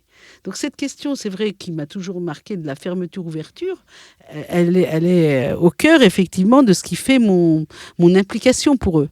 Je suis quand même convaincue que les circulations, l'ouverture, l'individuation par rapport à la domination du groupe va leur permettre d'exister, de faire leur adolescence. Autrement. Donc c'est vrai que moi je travaille à ça en fait. Et concrètement, tu travailles à ça, notamment avec des ateliers. Je pense là à l'atelier des pensées critiques. Des pensées critiques. En fait, je crois que mon premier interlocuteur pour travailler ça, c'est les professionnels. C'est les élus. Parce que ça, c'est très important. Les professionnels qui sont auprès des jeunes. Bah oui, parce que moi je suis de passage. C'est vraiment un trio que. Voilà. Le premier, c'est les élus, aussi les élus des municipalités et les élus aussi des ministères, mais les techniciens des ministères, mais surtout les élus des municipalités, parce que si les élus des municipalités n'entendent rien du tout de cette option-là, ça ne sert à... je ne peux pas travailler là. Je ne peux pas travailler comme ça avec des professionnels qui sont eux-mêmes fédérés dans un projet municipal. Donc la question du projet municipal, il est forcément important. Et dans la politique de la ville, j'étais payée comment ? Par les contrats de ville. Les contrats de ville, c'est des alliances entre les ministères et la municipalité. Donc moi, j'ai aussi des élus avec lesquels je travaille depuis très longtemps, comme Patrice Leclerc, par exemple, qui est maire de Gennevilliers, qui est un compagnon de route, au sens où les échanges avec Patrice et le travail à Gennevilliers m'a complètement construite aussi ma position. Et parce que lui, il est vraiment le maire d'une ville populaire et il a beaucoup travaillé sur ce que c'est être populaire. Donc voilà, je m'inscris aussi dans des courants, on va dire politiques, des courants de pensée. Alors j'ai beaucoup aussi bossé avec les socialistes, parce que les socialistes, ils ont quand même une approche aussi de l'éducation populaire. Donc on se retrouvait bien ensemble là-dessus. Avec les communistes, on était plus sur la question de l'émancipation populaire. Voilà. Les villes de droite, c'était plus compliqué parce que j'avais pas d'alliance en fait, idéologique et même pragmatique. Donc c'était plus compliqué. Et après seulement, je peux travailler avec des professionnels. Et donc, c'est vrai que j'ai monté des dispositifs d'intervention dans lesquels il y a des groupes de professionnels de référence. Donc, j'ai fait plusieurs recherches.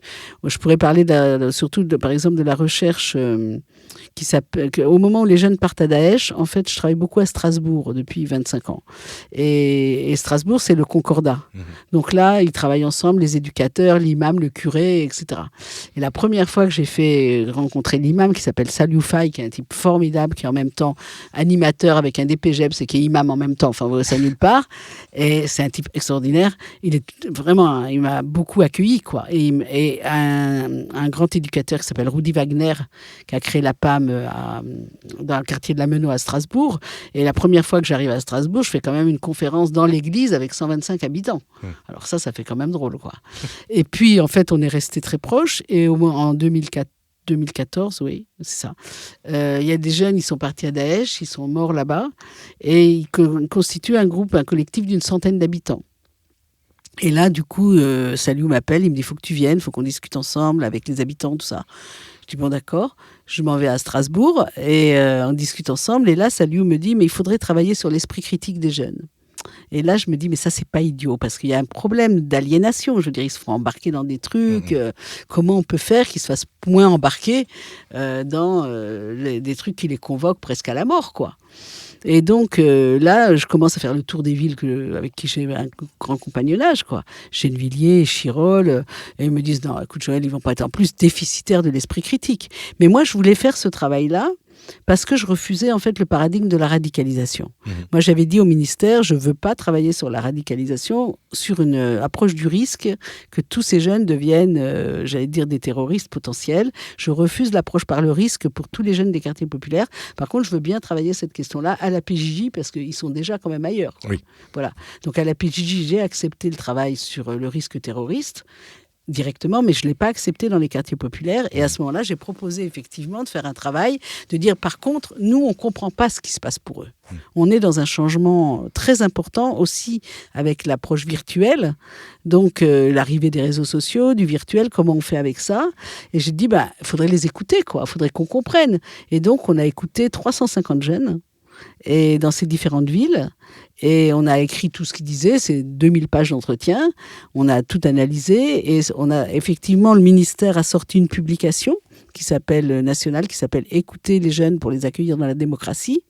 Et là-dessus, c'est le ministère, avec Michel Didier, qui ont dit « mais créer une pédagogie de la pensée critique ». Et donc, j'ai créé un guide de la pensée critique, là, et j'ai mis en place, mais je ne l'avais jamais fait, j'ai mis en place, et là j'ai retrouvé la pédagogie en fait, là j'ai retrouvé mes acquis pédagogiques on va dire, et j'ai créé effectivement une pédagogie de la pensée critique qu'on développe dans 12 ateliers en France. Parce que je pense qu'effectivement la question de la domination, c'est pas exactement la question de l'aliénation.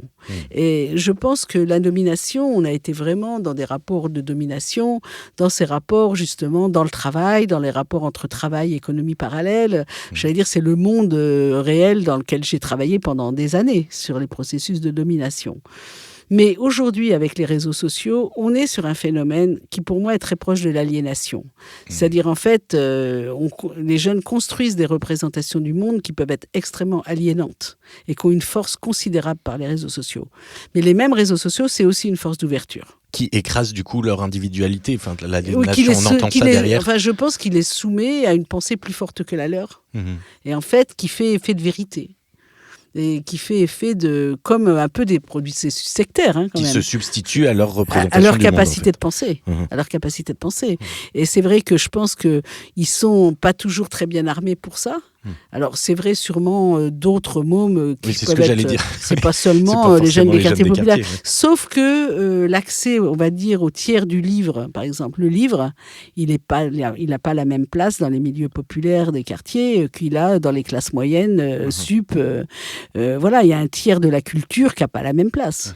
Alors, même s'il y a des tiers dans les quartiers populaires de la culture, du sport, avant que ça réinterroge, j'allais dire... De toute façon, je pense que le travail que je fais dans les ateliers sur la pensée critique devrait se faire avec tous les adolescents.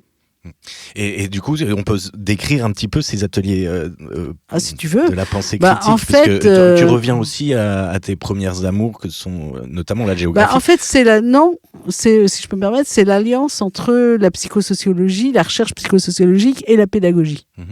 Parce que, en fait, moi j'analyse 2000 pages, avec d'autres, on analyse des entretiens, on fait des journées d'études pour partager sur tous les sites qu'est-ce que les jeunes ils ont dit de leur rapport au monde. Donc ça, c'est un processus de recherche que je mène dans tous mes dispositifs de recherche en tant que psychosociologue. C'est-à-dire à la fin, quand on a écouté les jeunes, qu'on a fait beaucoup d'analyses de contenu, on partage en fait qu'est-ce qu'ils disent et qu'est-ce que ça nous fait travailler pour développer des politiques publiques, de l'éducation. Ça, c'est mon métier de chercheur psychosociologue. Et quand Michel Didier et les autres là, me disent maintenant tu crées une pédagogie, alors là, je suis plus sur mon champ de la recherche, je suis sur mon acquis pédagogique. Mais j'ai fait beaucoup de travail de psychodrame, de sociodrame, j'ai fait beaucoup de jeux dramatiques. Et alors, il y a un truc que j'avais inventé dans les entretiens qui m'a fait travailler pour les ateliers de la pensée critique. Je connais très bien quand les jeunes, ils parlent dans le stigmate. C'est-à-dire, ils disent ce qu'il faut dire. Ouais, mais attends, je suis qu'un Français de papier, tu sais bien, je suis pas un vrai Français, quoi. Bon. Et ça, je sais très bien que c'est une parole de réponse dans le stigmate, parce qu'en fait, c'est beaucoup plus compliqué pour eux que ça, et la plupart se reconnaissent en fait vraiment comme français, quoi. Mais bon, comme on leur dit qu'ils sont pas vraiment français, après tout, on n'est pas vraiment français, puis d'ailleurs, c'est compliqué d'être français, qu'est-ce qu'on va aller expliquer de ça ? Du coup, je suis algérien, quoi. Du coup, non, je suis rien, je suis illégitime. Voilà, on est plutôt sur l'illégitimité. Et qui est nommé. C'est nommé par eux. Ils le disent pas, mais ils disent, tu vois bien, en rigolant, que je suis pas un vrai Français, quoi. Bon, derrière l'analyse, c'est l'illégitimité. Je suis nulle part. Je suis pas nulle part, mais je suis pas totalement là où je suis. Bon, ce qui est d'ailleurs à l'adolescence toujours une jouissance de pas être complètement là. On est là de l'adolescence. Donc ils s'y retrouvent pas mal en fait. Mais c'est leur façon d'avoir intégré quand même la stigmatisation. Donc moi je pense quand même que ça dit pas leur parole intime, leur parole profonde, quoi, sincère. Et donc, j'avais fait une émission de radio, ça c'est rigolo, à Strasbourg avec un gars qui avait sur la sécurité. J'avais beaucoup énervé d'ailleurs l'élu à la sécurité. Et il avait écrit un bouquin, s'appelait L'aide d'immigrés à un immigré qui était M. Sarkozy. Et il était surtout parti faire du vélo en Australie. Et il raconte, grâce au service jeunesse de l'île Saint-Denis, et il raconte qu'il est en Australie. Et là, il dit j'étais en boîte de nuit, hein, franchement, évidemment que j'étais français. Hein. J'arrive à l'aéroport, je suis déjà plus français. Et alors, on avait rigolé avec ça. Et du coup, quand je faisais les entretiens avec les jeunes, je leur disais imaginez que vous soyez dans une boîte de nuit en Australie, vous vous présentez comment ? Oh ouais, attends, si c'est des filles, moi je dis que je suis de Paris, parce que j'ai une vie, ils ne connaissent pas. Et là, je me suis dit, il y a vraiment un truc. C'est-à-dire que vraiment, à un moment donné, ils oublient le stigmate, et puis ils sont réellement des adolescents en situation. Parce que tu leur offres la capacité de projection. Exactement. C'est une projection sur une situation où tout d'un coup, ils oublient le stigmate, ce qu'il faut dire, et puis ils sont vraiment jeunes comme ils sont, quoi. Donc là, c'est bien la preuve que cette incapacité de projection, en fait, les enferme dans ce processus de domination. Mais les stéréotypes qu'on leur renvoie les enferment. C'est-à-dire qu'effectivement, pour exister dans une visibilité aux autres, alors des fois survisible alors que d'autres sont tout à fait invisibles, mais on les enferme dans une survisibilité qui est extrêmement loin d'eux, mais qui pour eux a une espèce de fonction comme à l'adolescence d'ailleurs, ou de fausse protection. Oui. Je te dis pas exactement qui je suis, quoi. Voilà. Et ça rentre bien dans quelque chose qui a à voir avec l'adolescence. Le problème, c'est qu'ils continuent des fois jusqu'à 25-30 ans. Donc, parce qu'ils ne s'en sortent pas de ça. L'adolescence ne se termine jamais, hein, comme tu l'as dit. Non, ça, c'est pas de l'adolescence. C'est que réellement, ils sont enfermés dans la stéréotypie. Donc, s'ils continuent à toujours s'enfermer dans la stéréotypie, ils rentrent dans un personnage qui les coupe de la société ou qui les enferme dans l'image du délinquant. Donc, c'est très sérieux. Donc l'objectif, c'est de casser dans ce les cercle ateliers vicieux. de la pensée critique, il fallait effectivement pas faire qu'ils se présentent du lieu de la stéréotypie. Donc, ayant compris ça avec ce gars-là, et dans les enquêtes, je me suis dit, mais je vais créer un dispositif de travail comme la scène. C'est-à-dire, quand on rentre sur une scène de théâtre, qu'on fait du jeu dramatique, tu connais très bien ça, on devient acteur de soi, à la fois en sincérité, mais en même temps, on est soi et non soi. Ce qui n'est pas du tout la même chose que l'intégration du stéréotype. En fait, l'intégration du stéréotype, c'est de se laisser dominer et aliéner par quelque chose que quelqu'un vous impose. Oui. Quand on est acteur, perd la liberté, quoi. Absolument. Quand on est acteur, on peut penser que ça redonne une liberté. Parce que sur la scène, on peut faire beaucoup de choses. On peut tout être. On peut tout faire. On s'empare de notre liberté. Exactement. Et moi, j'avais beaucoup aimé les travaux. Enfin, j'aime beaucoup Peter Brook. Et j'avais beaucoup aimé son bouquin qui s'appelle L'espace vide. Oui. Et quand il arrive en Afrique et qu'il met... Voilà, et c'est la scène. Ouais. Voilà, et c'est la scène. Et je me suis dit, c'est ça que je veux faire. Je veux faire un cercle. Et dans le cercle, il va se passer quelque chose. Et là, c'est vrai que tout mon travail de psychodrame, etc., moi, je veux dire, le risque de faire la scène, je me suis dit, si moi je peux le faire, je pense que je peux aider les professionnels à faire ça. Voilà. Parce que j'en avais marre aussi d'entendre parler tout le temps on débat, des échanges d'opinions. C'est-à-dire, je trouve que, ça c'est mon point de vue sur l'éducation populaire d'aujourd'hui, je trouve qu'il y a trop de choses où il suffirait de parler de façon informelle et ça fait du travail. Eh bien, je ne le pense pas. Bon, pas que sur l'éducation populaire d'ailleurs. En tout cas, partout. Ouais. Mais l'éducation populaire reproduit aussi trop des fois, pour moi, ce qui est de la logique d'échange d'opinions, mais qui n'est pas en fait un travail de réflexif sur ce que je pense vraiment. Et ça demande une autorité. Alors l'autorité, elle n'est pas forcément, elle est en partie, elle est l'autorité de la personne qui va mettre la scène en place. Mais si on ne tient pas cette autorité-là, on ne met pas les jeunes au travail. Donc pour moi, il fallait mettre les jeunes au travail. Et j'avais pas tout à fait compris, ça, c'est au fur et à mesure que j'ai compris les différences où j'étais. L'autre chose qui pour moi était fondamentale, c'est que si je fais une scène, il y a un objet de la scène. Comme au théâtre, il y a un objet. Pour qu'il y ait théâtre, il faut qu'il y ait un enjeu. Sinon, il n'y a pas de théâtre. Moi, j'aime le théâtre, j'aime le jeu dramatique, j'aime le psychodrame, etc. Donc je me suis dit, mais c'est quoi les enjeux que je vais travailler avec eux ? Et là, je suis repartie de la recherche. Et là, effectivement, j'ai identifié 6 enjeux qui sont pour moi des enjeux pour que ces jeunes puissent s'émanciper davantage de l'aliénation et pouvoir penser. Et donc je me suis dit, il faut que je renforce le rapport entre écouter et penser, mais penser à partir d'un enjeu. Et j'ai identifié donc 6 enjeux, dont le premier, c'est comment on est responsable de ce qu'on dit. En gros, on ne dit pas j'ai dit ça mais je ne l'ai pas dit et je pourrais dire autre chose. Et aussi parce que moi, j'avais repéré que les professionnels, ils étaient sidérés par des paroles des jeunes. C'est-à-dire qu'entre deux portes, le gamin, il pouvait dire « Ah, je suis devenu musulman, t'en penses quoi ?» Le professionnel, il dit « Attends, c'est pas le lieu, mais en fait, il sait plus quoi dire. » Moi, je me rappelle d'un moment où on a travaillé avec des jeunes et tout d'un coup, il y a un jeune... Et ça m'avait beaucoup interpellée aussi parce que ça, je voulais retrouver ça. C'est les moments où les jeunes, ils pensent en eux-mêmes. Tout d'un coup, il y a tout le monde ensemble, mais tout d'un coup, ils sont en train de se parler en eux-mêmes. Et ça avait commencé il y a très longtemps, il y a maintenant une quinzaine d'années. J'étais à Angers.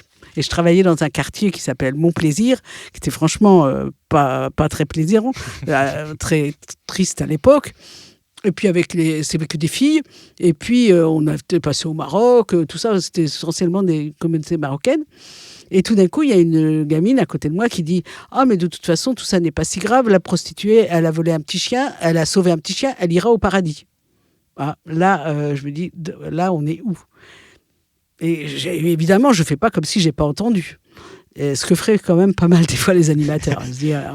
Mais moi, mon métier, c'est de tout entendre. Et donc, je lui dis, mais tiens, c'est quoi ? Et elle me dit, oui. Et puis, elle parlait pas trop. Et à un moment donné, je lui dis, mais c'est à la mosquée que tu entends ça ? Mais non, madame, c'est sur Internet. Et là, je me dis, mais de quoi me parle-t-elle ? Et ça m'a fait travailler des années, ce truc-là, parce qu'en fait, à la même époque, je travaillais à Grenoble, dans le quartier de la Villeneuve, et j'étais allée voir une association qui s'appelle Osmose, avec des gars, j'ai là-bas, tout ça, très croyants, et qui m'avaient d'ailleurs envoyé dans mes buts en disant « Mais les chercheurs, vous n'avez rien à foutre de nous ». Enfin, mais en fait, ça s'était très bien fini, et ils avaient des livres à lire, et je devais aller les revoir. Donc, je vais les revoir, et je leur dis « Mais c'est quoi cette histoire de la prostituée qui a sauvé un petit chien ?» Et en fait, c'est les hadiths. C'est-à-dire que dans la pensée musulmane, il y a effectivement la possibilité, on va dire peut-être je vais mal parler, je ne suis pas spécialiste, mais de quelque chose qui va réparer une position qui va permettre d'aller au paradis. Et donc, les gamines, elles avaient intégré que, en fait, ce qui comptait, c'était vraiment ce qu'on faisait aussi juste avant d'aller au paradis. Et que si on sauvait le petit chien au bon moment, eh ben, on avait des chances d'aller au paradis. Ce qui n'est pas franchement la pensée des hadiths. Mais en fait, ils l'avaient transformé comme ça. Et donc, les gars, ils m'expliquent un peu ça, mais je n'avais pas tout compris. Et puis, enfin, bon, j'ai vraiment beaucoup circulé parce que je me suis aperçue que c'était très porté par les jeunes. Et que, par exemple, à Bellevue, j'avais vu ça avec les garçons, quand ils avaient eu des affrontements avec les flics et que ça se passait mal, ils disaient les hadiths, là, ils pensaient que ça effaçait toutes les conneries qu'ils avaient fait avant, quoi. Donc, ça avait une fonction dans leur vision de leur responsabilité. Et puis ça m'avait intéressée, quoi. Donc voilà, il y a des choses aussi qui m'ont intéressée. C'est ce moment, et c'est évident que cette jeune fille, si elle n'avait pas, à ce moment-là, parlé tout haut, elle ne l'aurait jamais dit. Parce qu'ils ont aussi, les jeunes, des choses qu'ils ne vont pas dire. Parce qu'ils savent très bien que les autres, les adultes, ils vont prendre ça pour des conneries, quoi. Donc, il ne faut pas le dire. Mais une fois que c'est dit, on l'entend. Donc, moi, j'avais envie aussi de les prendre là-dessus. C'est-à-dire, si c'est dit, alors on en parle. Voilà. On ne peut pas l'effacer. Donc ça, c'était le premier atelier. Le deuxième atelier, alors ça, c'est très intéressant, c'est le travail sur les valeurs.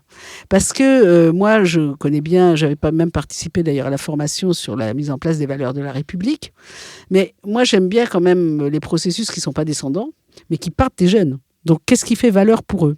Et c'était la responsable ukrainienne, Irina, un jour, qui m'avait dit dans les séminaires internationaux qu'on fait avec le réseau, on pourra en reparler, et elle m'avait dit, mais vous ne parlez pas avec eux des valeurs. Mais moi, j'avais bien entendu qu'Irina, elle parlait des valeurs portées par la société. Moi, je voulais parler des valeurs qui font valeur pour les jeunes, des leurs. Et donc, j'avais identifié dans les entretiens 3 valeurs. Justice, loyauté, respect. Mais ce qui est intéressant, c'est que les mêmes valeurs sont des codes de quartier. Donc, par exemple, un jeune dans un atelier, l'atelier, c'est de parler... par exemple, on travaille sur loyauté, et les jeunes, ils doivent identifier 2 situations où ils ont été loyaux, où ils ont été l'objet de loyauté. C'est-à-dire, ils ne sont jamais victimes. Ils sont jamais... Je ne veux pas de situation d'irrespect et tout ça. Ça, c'est très facile. On est victime d'eux, ça... mais trouver des situations positives. Ou pour eux, ou voilà. Et donc, du coup, je me rappelle d'une situation où il y a un gars, il dit, franchement, mon copain, là, il a dit que c'était moi qui avais fait les conneries aux flics, à la police, mais en fait, c'est pas moi. Mais moi, je suis pas une balance. Je vais jamais aller le dire. Et alors, on a détricoté ce truc-là, et à la fin, il dit, quand même, c'est pas très loyal. Donc, c'est intéressant. Et à l'inverse, on a aussi le moralisme religieux, qui est très lié souvent à la religion. On ment jamais. Puis quand même, la gamine a dit, ouais, enfin bon, quand même, la vie, la vie, c'est un peu plus compliqué que ça. Donc, c'est vraiment, on les fait circuler, en fait, entre les valeurs, les codes de quartier, les valeurs et la morale. Et la valeur, c'est quelque chose qui a un acquis commun, qui construit une conflictualité. On n'est jamais totalement libre, on n'est jamais totalement dans liberté, égalité, fraternité. Ça peut être des valeurs, mais ça ne peut pas être en soi la réalité. On sait que la valeur, c'est quelque chose qui tient ensemble dans une conflictualité qui n'est jamais réalisée. Donc ça, c'est le deuxième. Le troisième, c'est sur la question des rapports géopolitiques dans le monde. Parce qu'en fait, on a des mots, mais ils peuvent être fixés. pas tous d'ailleurs, mais en tout cas, ce qui est sûr, c'est qu'ils aiment circuler dans leur tête. Et que les réseaux sociaux sont une grande acquis de la circulation. C'est-à-dire, ça ne fait pas que de l'aliénation. Ça fait aussi la possibilité de se renseigner, de s'informer, de circuler, d'être dans le monde. Et donc, en fait, par exemple, je me rappelle d'un atelier où il y a un gamin qui dit... ouais, quand même, franchement, les pays pauvres, forcément, c'est eux qui vont se déplacer parce qu'avec la crise climatique, ça va être terrible, etc. Puis il y a une gamine qui supportait pas. Elle dit non, mais Lavoisier, il a quand même dit que tout se transforme. Alors peut-être qu'on va réussir à faire de l'eau. Alors c'était rigolo, c'était des quatrièmes, ils étaient tout petits quoi. Mais comment ils circulent avec ça? Et ils me racontaient comment en fait quand ils comprennent pas, des fois ils vont voir Wikipédia, si Wikipédia ça les intéresse, ils vont voir un documentaire et plusieurs fois il y a des gamins ils m'ont dit mais à quel moment il faut lire Joël? À quel moment le livre il intervient? Et il faut les entendre. Ils construisent un rapport à la connaissance, évidemment, qui est différent. Le problème, c'est que l'école, plus ou moins... encore que l'école s'adapte aussi. Mais de fait, on est dans une mutation absolue. Et du coup, à partir de quand il faut lire? À quel moment dans le processus? J'en sais rien en soi, mais ce que je veux dire, c'est que plus le livre il peut être présent dans leur esprit, mieux c'est. Et les médiathécaires travaillent très très bien là-dessus. Moi, j'ai travaillé avec des responsables de médiathèques qui ont une culture formidable de circulation entre le réseau virtuel et le livre. Donc, mais ça, c'est des vraies questions pédagogiques et d'une certaine façon, les jeunes le posent, quoi. Donc ça, pour faire ça, j'ai repris en fait la question de la géographie et on leur donne une planisphère. Et on leur dit c'est quoi les pays qui portent l'évolution du monde en termes de guerre et paix, richesse, pauvreté, enjeux environnementaux, culture et innovation technique et croyances et religions. Et donc ils prennent les couleurs et ils marquent les pays qui correspondent pour eux à des pays importants pour l'évolution du monde. Et c'est très intéressant parce que ça les amène à parler de alors attends, les États-Unis c'est riche et pauvre. Attends, alors, je le mets où? Tu peux le mettre dans les deux, mais en tout cas, c'est richesse-pauvreté. Donc, tu peux prendre du bleu, tu peux le marquer. Ah ouais, mais c'est quand même aussi un pays quand même qui a des innovations techniques. Tu peux marquer aussi du vert, il n'y a pas de souci, il peut être plusieurs choses. Et alors, ils construisent des cartes, et évidemment, on n'a pas la même carte selon le moment. Ce qui est fascinant avec ce truc-là, parce que ça, je l'ai fait beaucoup avec le réseau international, c'est qu'évidemment, on n'a pas la même carte selon le moment où on est. Et comme ça va tellement vite, par exemple, évidemment, personne marquait Ukraine-Russie il y a 10 ans. Bon, maintenant, ils marquent Ukraine-Russie. Mais ils peuvent aussi marquer, évidemment, Israël-Palestine. Et puis, ils peuvent marquer... Voilà, ils sont très soumis, en fait. En fait, ce qu'il y a, c'est qu'on a des jeunes, ils sont soumis en permanence à l'information. En permanence. Et donc, c'est vrai qu'une des questions, c'est comment on donne du temps au temps. Et les ateliers, c'est ça. C'est donner du temps au temps pour penser. Et comment eux se positionnent par rapport à toutes ces informations qu'ils reçoivent. Et du coup, quand on construit une carte, on pose sur une carte et on prend le temps. Et on se pose soi-même, parce que du coup, on pose la France, on pose potentiellement son pays d'origine, etc. Voilà, et on pose. Et en posant, on peut inscrire ces représentations.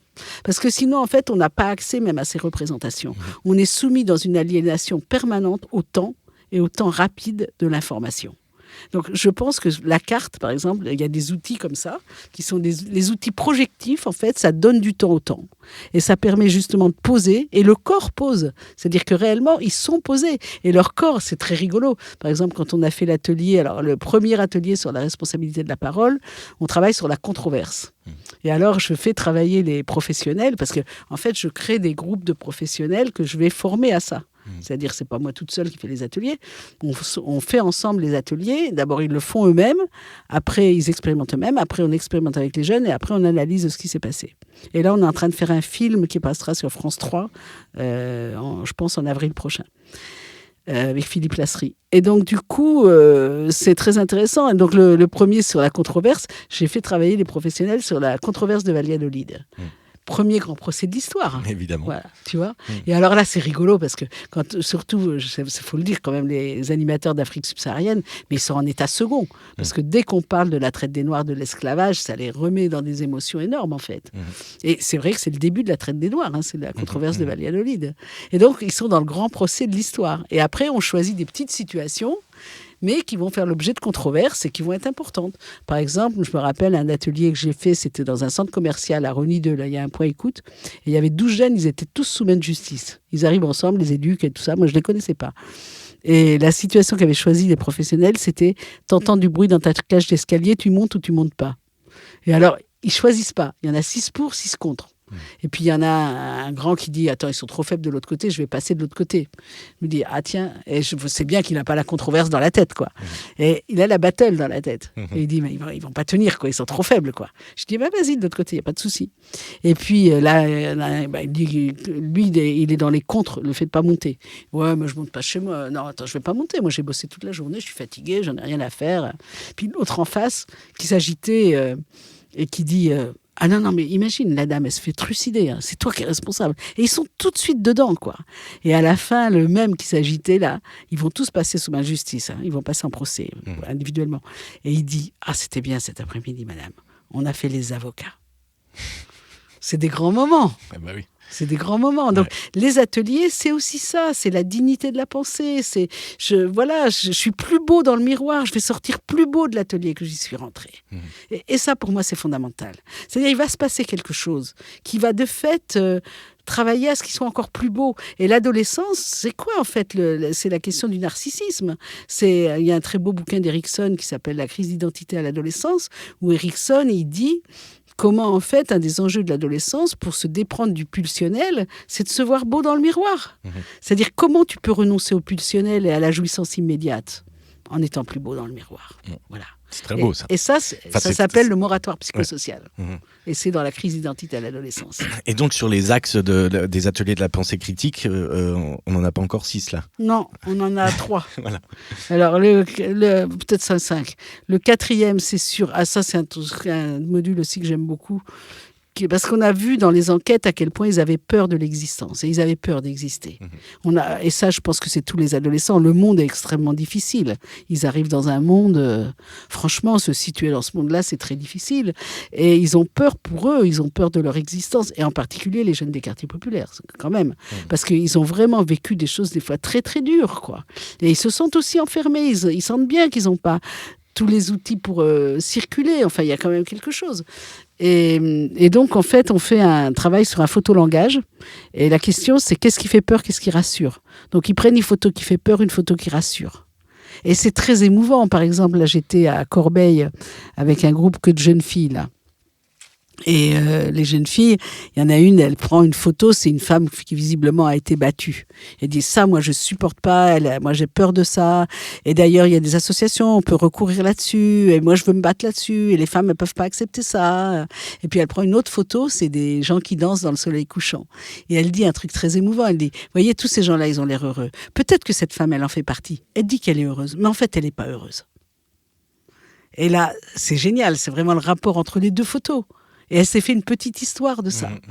Et à partir de cette petite histoire, on peut en parler. Et d'ailleurs, l'animatrice qui était là, elle me dit, tu vois, Joël, c'est la première fois qu'elle parle comme ça.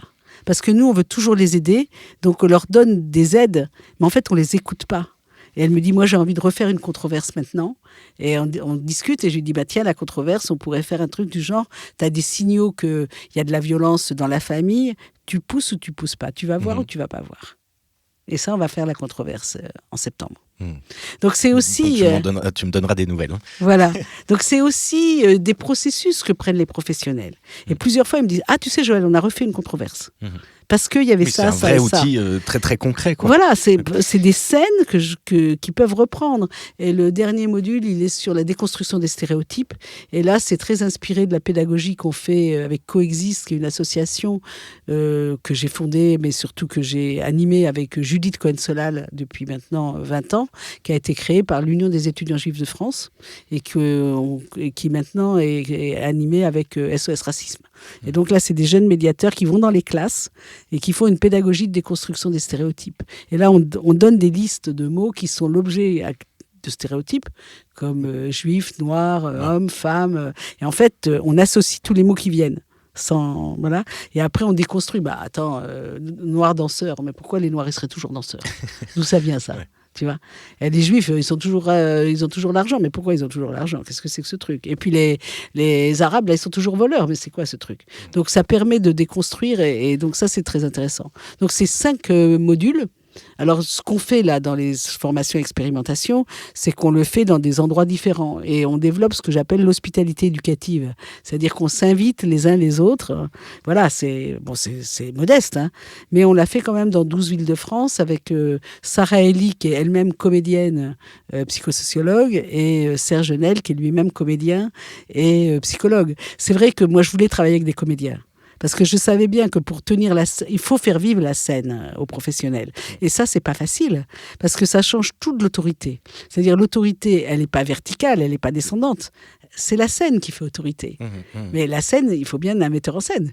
Il faut bien quelqu'un qui pose la scène. Oui, puis il y a quelque chose de commun avec nos métiers de la scène, c'est ce rapport au récit. Finalement, ce que tu leur offres, c'est la possibilité de raconter, de se raconter, de raconter les autres, du coup, d'exister dans le regard de l'autre. C'est aussi de penser. Voilà, et de penser et finalement de créer, de se mettre en réseau, de rentrer en contact avec l'histoire de l'autre, de faire résonner son histoire avec celle qui est en face, et du coup avec le monde, quoi. Et oui, ça a à voir effectivement avec la force du récit, au sens où tu existes par le récit, mais le récit de l'autre existe aussi. Ouais. Donc la question, c'est d'écouter ton récit et le récit de l'autre, mais si tu écoutes le récit de l'autre, tu vas mieux entendre ton récit à toi. Tout à fait. Alors la transition toute trouvée, justement, est-ce qu'on peut revenir un peu plus en détail sur ce réseau international, puisque toute cette démarche-là, toute cette entreprise-là dont tu nous parles depuis tout à l'heure, en fait, justement, tu l'as mise en réseau et en résonance même avec plusieurs endroits dans le monde qui ont des problématiques complètement différentes les unes des autres, et pourtant... Mais qui sont tous des quartiers populaires. Et pourtant, voilà. Marqués par la domination. Donc, en fait, ce qui s'est passé, c'est qu'au CSTB, j'ai vraiment... Enfin, le patron que j'avais a compris qu'il n'y avait que les jeunes que j'étais capable d'inventer que pour eux, quoi. Et il m'a dit, bon, c'est pas franchement l'objet du CSTB, mais c'est très intéressant et c'est un enjeu des quartiers populaires et c'est dans les politiques publiques. Et donc, si tu me ramènes l'argent qu'il faut et que tes travaux sont connus, je te soutiens. Et donc, du coup, c'est comme ça que j'ai commencé à développer, après avoir travaillé sur l'habitat, tout un travail avec la justice de proximité à l'époque, etc. Et puis, il s'appelait Philippe Dard, c'était un type formidable. Et j'avais été invitée au Brésil à des colloques, et dont un colloque à Belo Horizonte. Et là, j'étais invitée par les psychosociologues. Et il y avait eu une table ronde, et alors il y avait une femme, je lui disais, oh là là, c'est bien ce qu'elle raconte, c'est vachement intéressant, et tout ça. Puis ça faisait vraiment résonance. Et bien en fait, on avait le même directeur de thèse. C'était rigolo. Elle avait fait sa thèse en France, et c'était Jacques Sellos.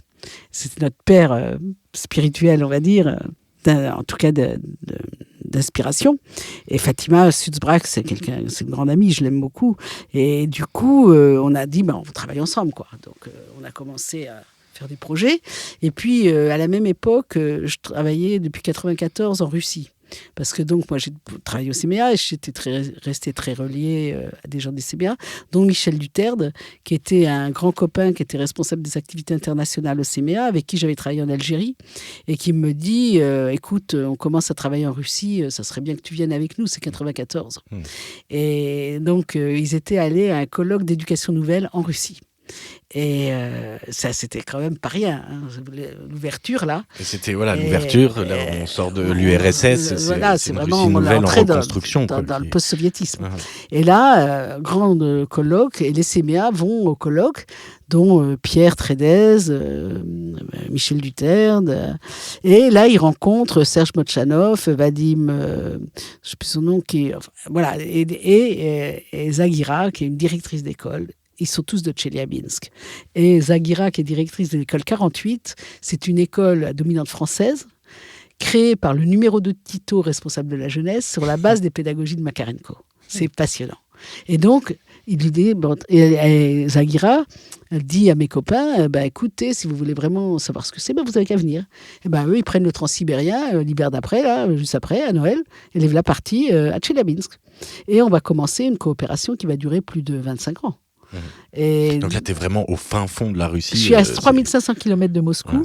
C'est un lieu de sortie des goulags, mais c'est aussi le grand lieu de sidérurgie. Et par exemple, une grande amie qui est malheureusement aussi décédée, malheureusement, ils sont beaucoup décédés, et Valentine, Son père a été le fondateur du grand combinat de sidérurgie de Tcheliabinsk et il était ukrainien. Donc, ça fait partie des déplacements soviétiques de moment de la famine en Ukraine. La famille c'était un grand ingénieur. Voilà, il était devenu complètement soviétique. C'était vraiment des soviétiques. Et Valentine, russe soviétique. Mais donc, c'est vrai que j'arrive dans un univers mais que je ne peux même pas imaginer. Je veux dire, la première fois que je suis arrivée à Tcheliabinsk, donc du coup il me dit viens avec nous, et moi je viens effectivement, et je découvre un monde que je ne pouvais même pas imaginer physiquement, c'est-à-dire ce monde avec les grandes usines, les immenses quartiers autour de l'usine, l'école au milieu, le froid, les moins 30, les villages de glace, je suis passionnée en fait, c'est passionnant. Et des gens tellement vivants, et qui avaient créé un petit musée de la France. Et donc, c'était une ville fermée aux étrangers. Incroyable. Personne n'avait le droit de rentrer dans cette ville parce qu'elle était très stratégique. C'est les premiers lieux des essais nucléaires. Et il y a même à côté Magnitogorsk, qui est une ville qui n'est même pas sur la carte. Donc, on arrive quand même dans un univers pour tous. Et on est quand même fascinés, il faut le dire. Et puis, on se retrouve les ambassadeurs de la France.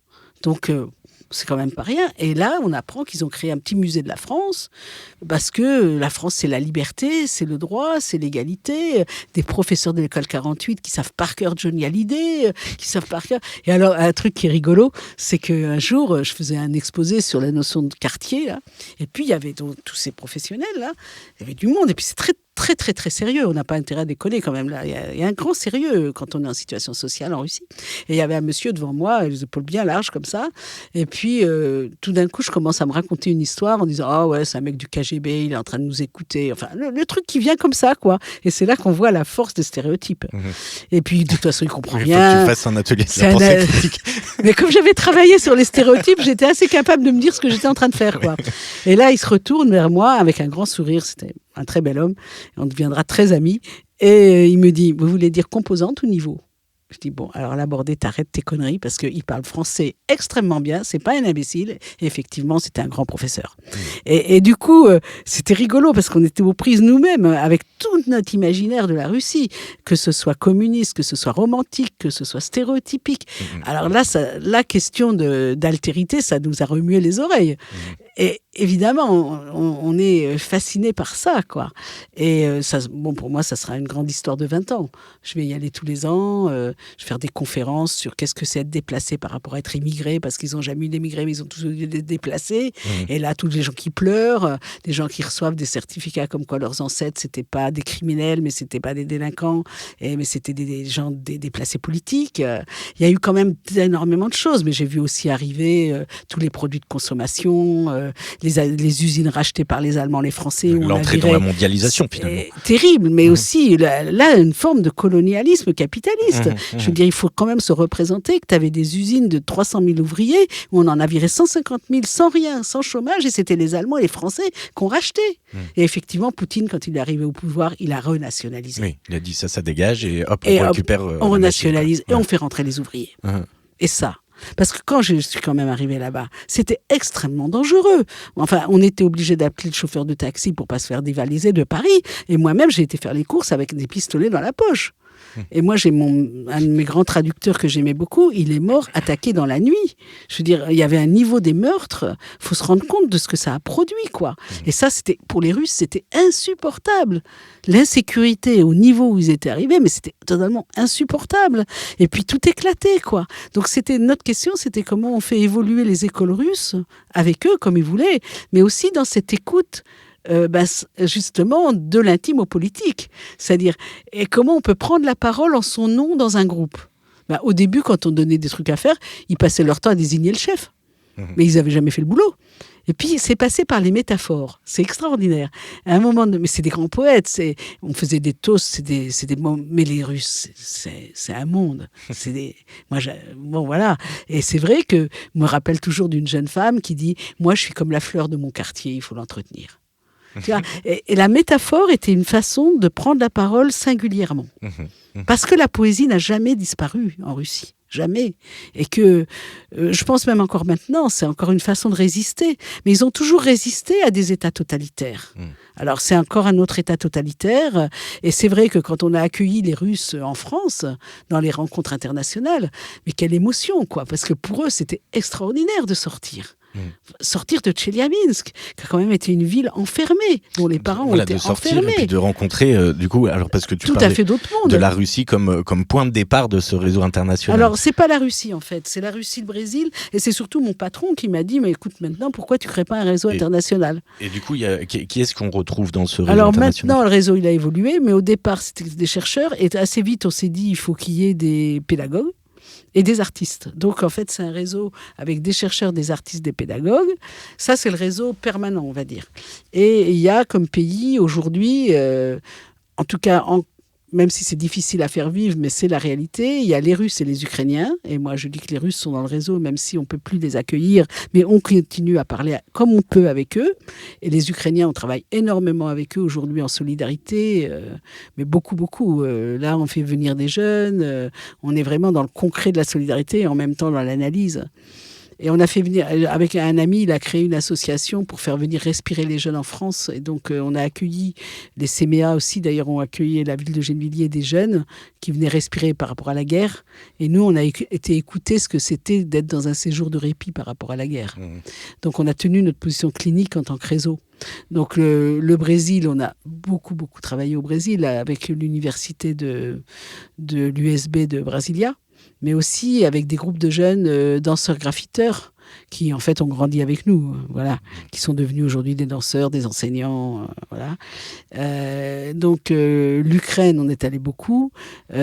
Alors, il y a un terrain qui est fondamental pour moi aussi, c'est Israël et Palestine, où là, j'ai rencontré Henri Cohen-Solal et Edgar Laloum, qui avaient créé, en fait, un travail de prévention spécialisée d'éducateurs de rue, en Israël, beaucoup à Tel Aviv et Jérusalem, et sur la base de la prévention spécialisée de la psychothérapie institutionnelle, mais qui avait aussi créé beaucoup de liens de travail avec des Palestiniens, en particulier de l'université de Jérusalem-Est avec Eyad Alak, mais aussi avec des Arabes israéliens, c'est encore une autre histoire, avec des communautés tchétchènes d'ailleurs, qui s'appellent... qui est aussi un lieu proche de Jérusalem. Et donc là, on a créé un séminaire qui s'appelle Penser l'autre, qu'on a fait pendant 15 ans peut-être, et où là, j'ai emmené à peu près 250 Français pour découvrir ce territoire. Et voilà. Donc ça a donné le réseau à la fois des recherches communes. La première recherche, c'était qu'est-ce que c'est être jeune des périphéries ? Et la deuxième recherche qui nous a tenu longtemps, ça s'appelle De la colère à la démocratie, avec les jeunes des quartiers populaires. Voilà. Alors justement, penser l'autre, ce sera le sujet de notre prochain épisode, mais là, on arrive à la fin de ce premier épisode. Je pense que on l'a bien refait là, le monde. Je sais pas. On a circulé avec on a déjà bien circulé. La chance. Qu'est-ce que là, à la volée comme ça, quelles sont les grandes notions pour toi qu'il faudrait retenir de cette première heure et demie d'entretien qu'on vient de passer ensemble ? Je pense s'intéresser à l'adolescence. L'adolescence, la démocratie, peut-être. Oui, mais se dire que si les jeunes ils peuvent plus faire leur adolescence, il y aura plus de démocratie. Et que la démocratie, elle est profondément reliée à la question aussi de l'intimité. C'est-à-dire si de fait, demain, on a des jeunes qui, comme dans d'autres pays d'ailleurs, sont à la limite de pouvoir vivre leur adolescence, parce que de fait, ils ne sont pas en sécurité, parce qu'ils ne sont pas protégés, et que de fait, ils doivent survivre très très tôt, eh ben, je pense qu'en fait, ils n'ont plus l'accès à ce processus adolescent. Et le processus adolescent, il demande une protection et un accompagnement. Et ça, c'est pour moi un signal de la démocratie. Et quand je vois des jeunes de plus en plus tôt à qui on donne des responsabilités criminelles, comme si de fait il fallait condamner à 16 ans, qu'il fallait effectivement à 10 ans quasiment être orienté sur le plan scolaire, c'est-à-dire le niveau aujourd'hui où on les assigne de responsabilités, fait que de fait on est en train de leur priver de l'adolescence. Et on est en train de tuer la démocratie. Et du coup on tue la démocratie. Parce que l'adolescence, c'est un tâtonnement et c'est erreur. C'est la possibilité d'en revenir. Et ça, c'était le grand message des magistrats et des gens qui ont vécu les camps d'enfermement, dont les camps de concentration pendant la Seconde Guerre mondiale, et qui ont créé la protection judiciaire de la jeunesse. Et qui ont créé, en fait, le fait que non, on ne peut pas assigner des enfants et des jeunes à la même chose que des adultes par rapport à la criminalité. Donc revenir là-dessus, comme on est en train de le faire, et ça, c'est vraiment porter atteinte à la démocratie. et c'est pas que le Front National, c'est bien en lien avec le Front National, mais c'est M. Darmanin, c'est voilà, et on est dans un recul considérable sur effectivement la prise de risque d'avoir des adolescents et que tous les adolescents de cette société puissent effectivement faire leur adolescence. Ça, je crois que moi, c'est ce qui me mobilise. Merci beaucoup, Joël Bordet. Ça tire à balles réelles.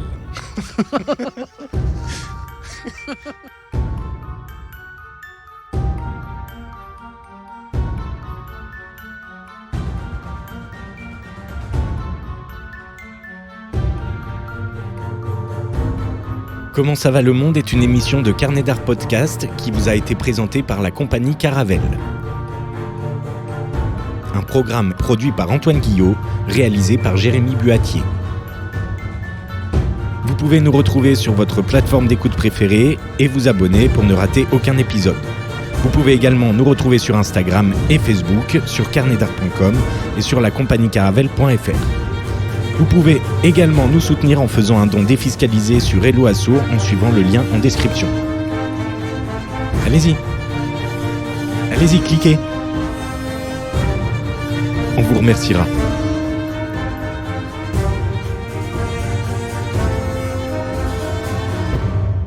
Allez, gros bisous.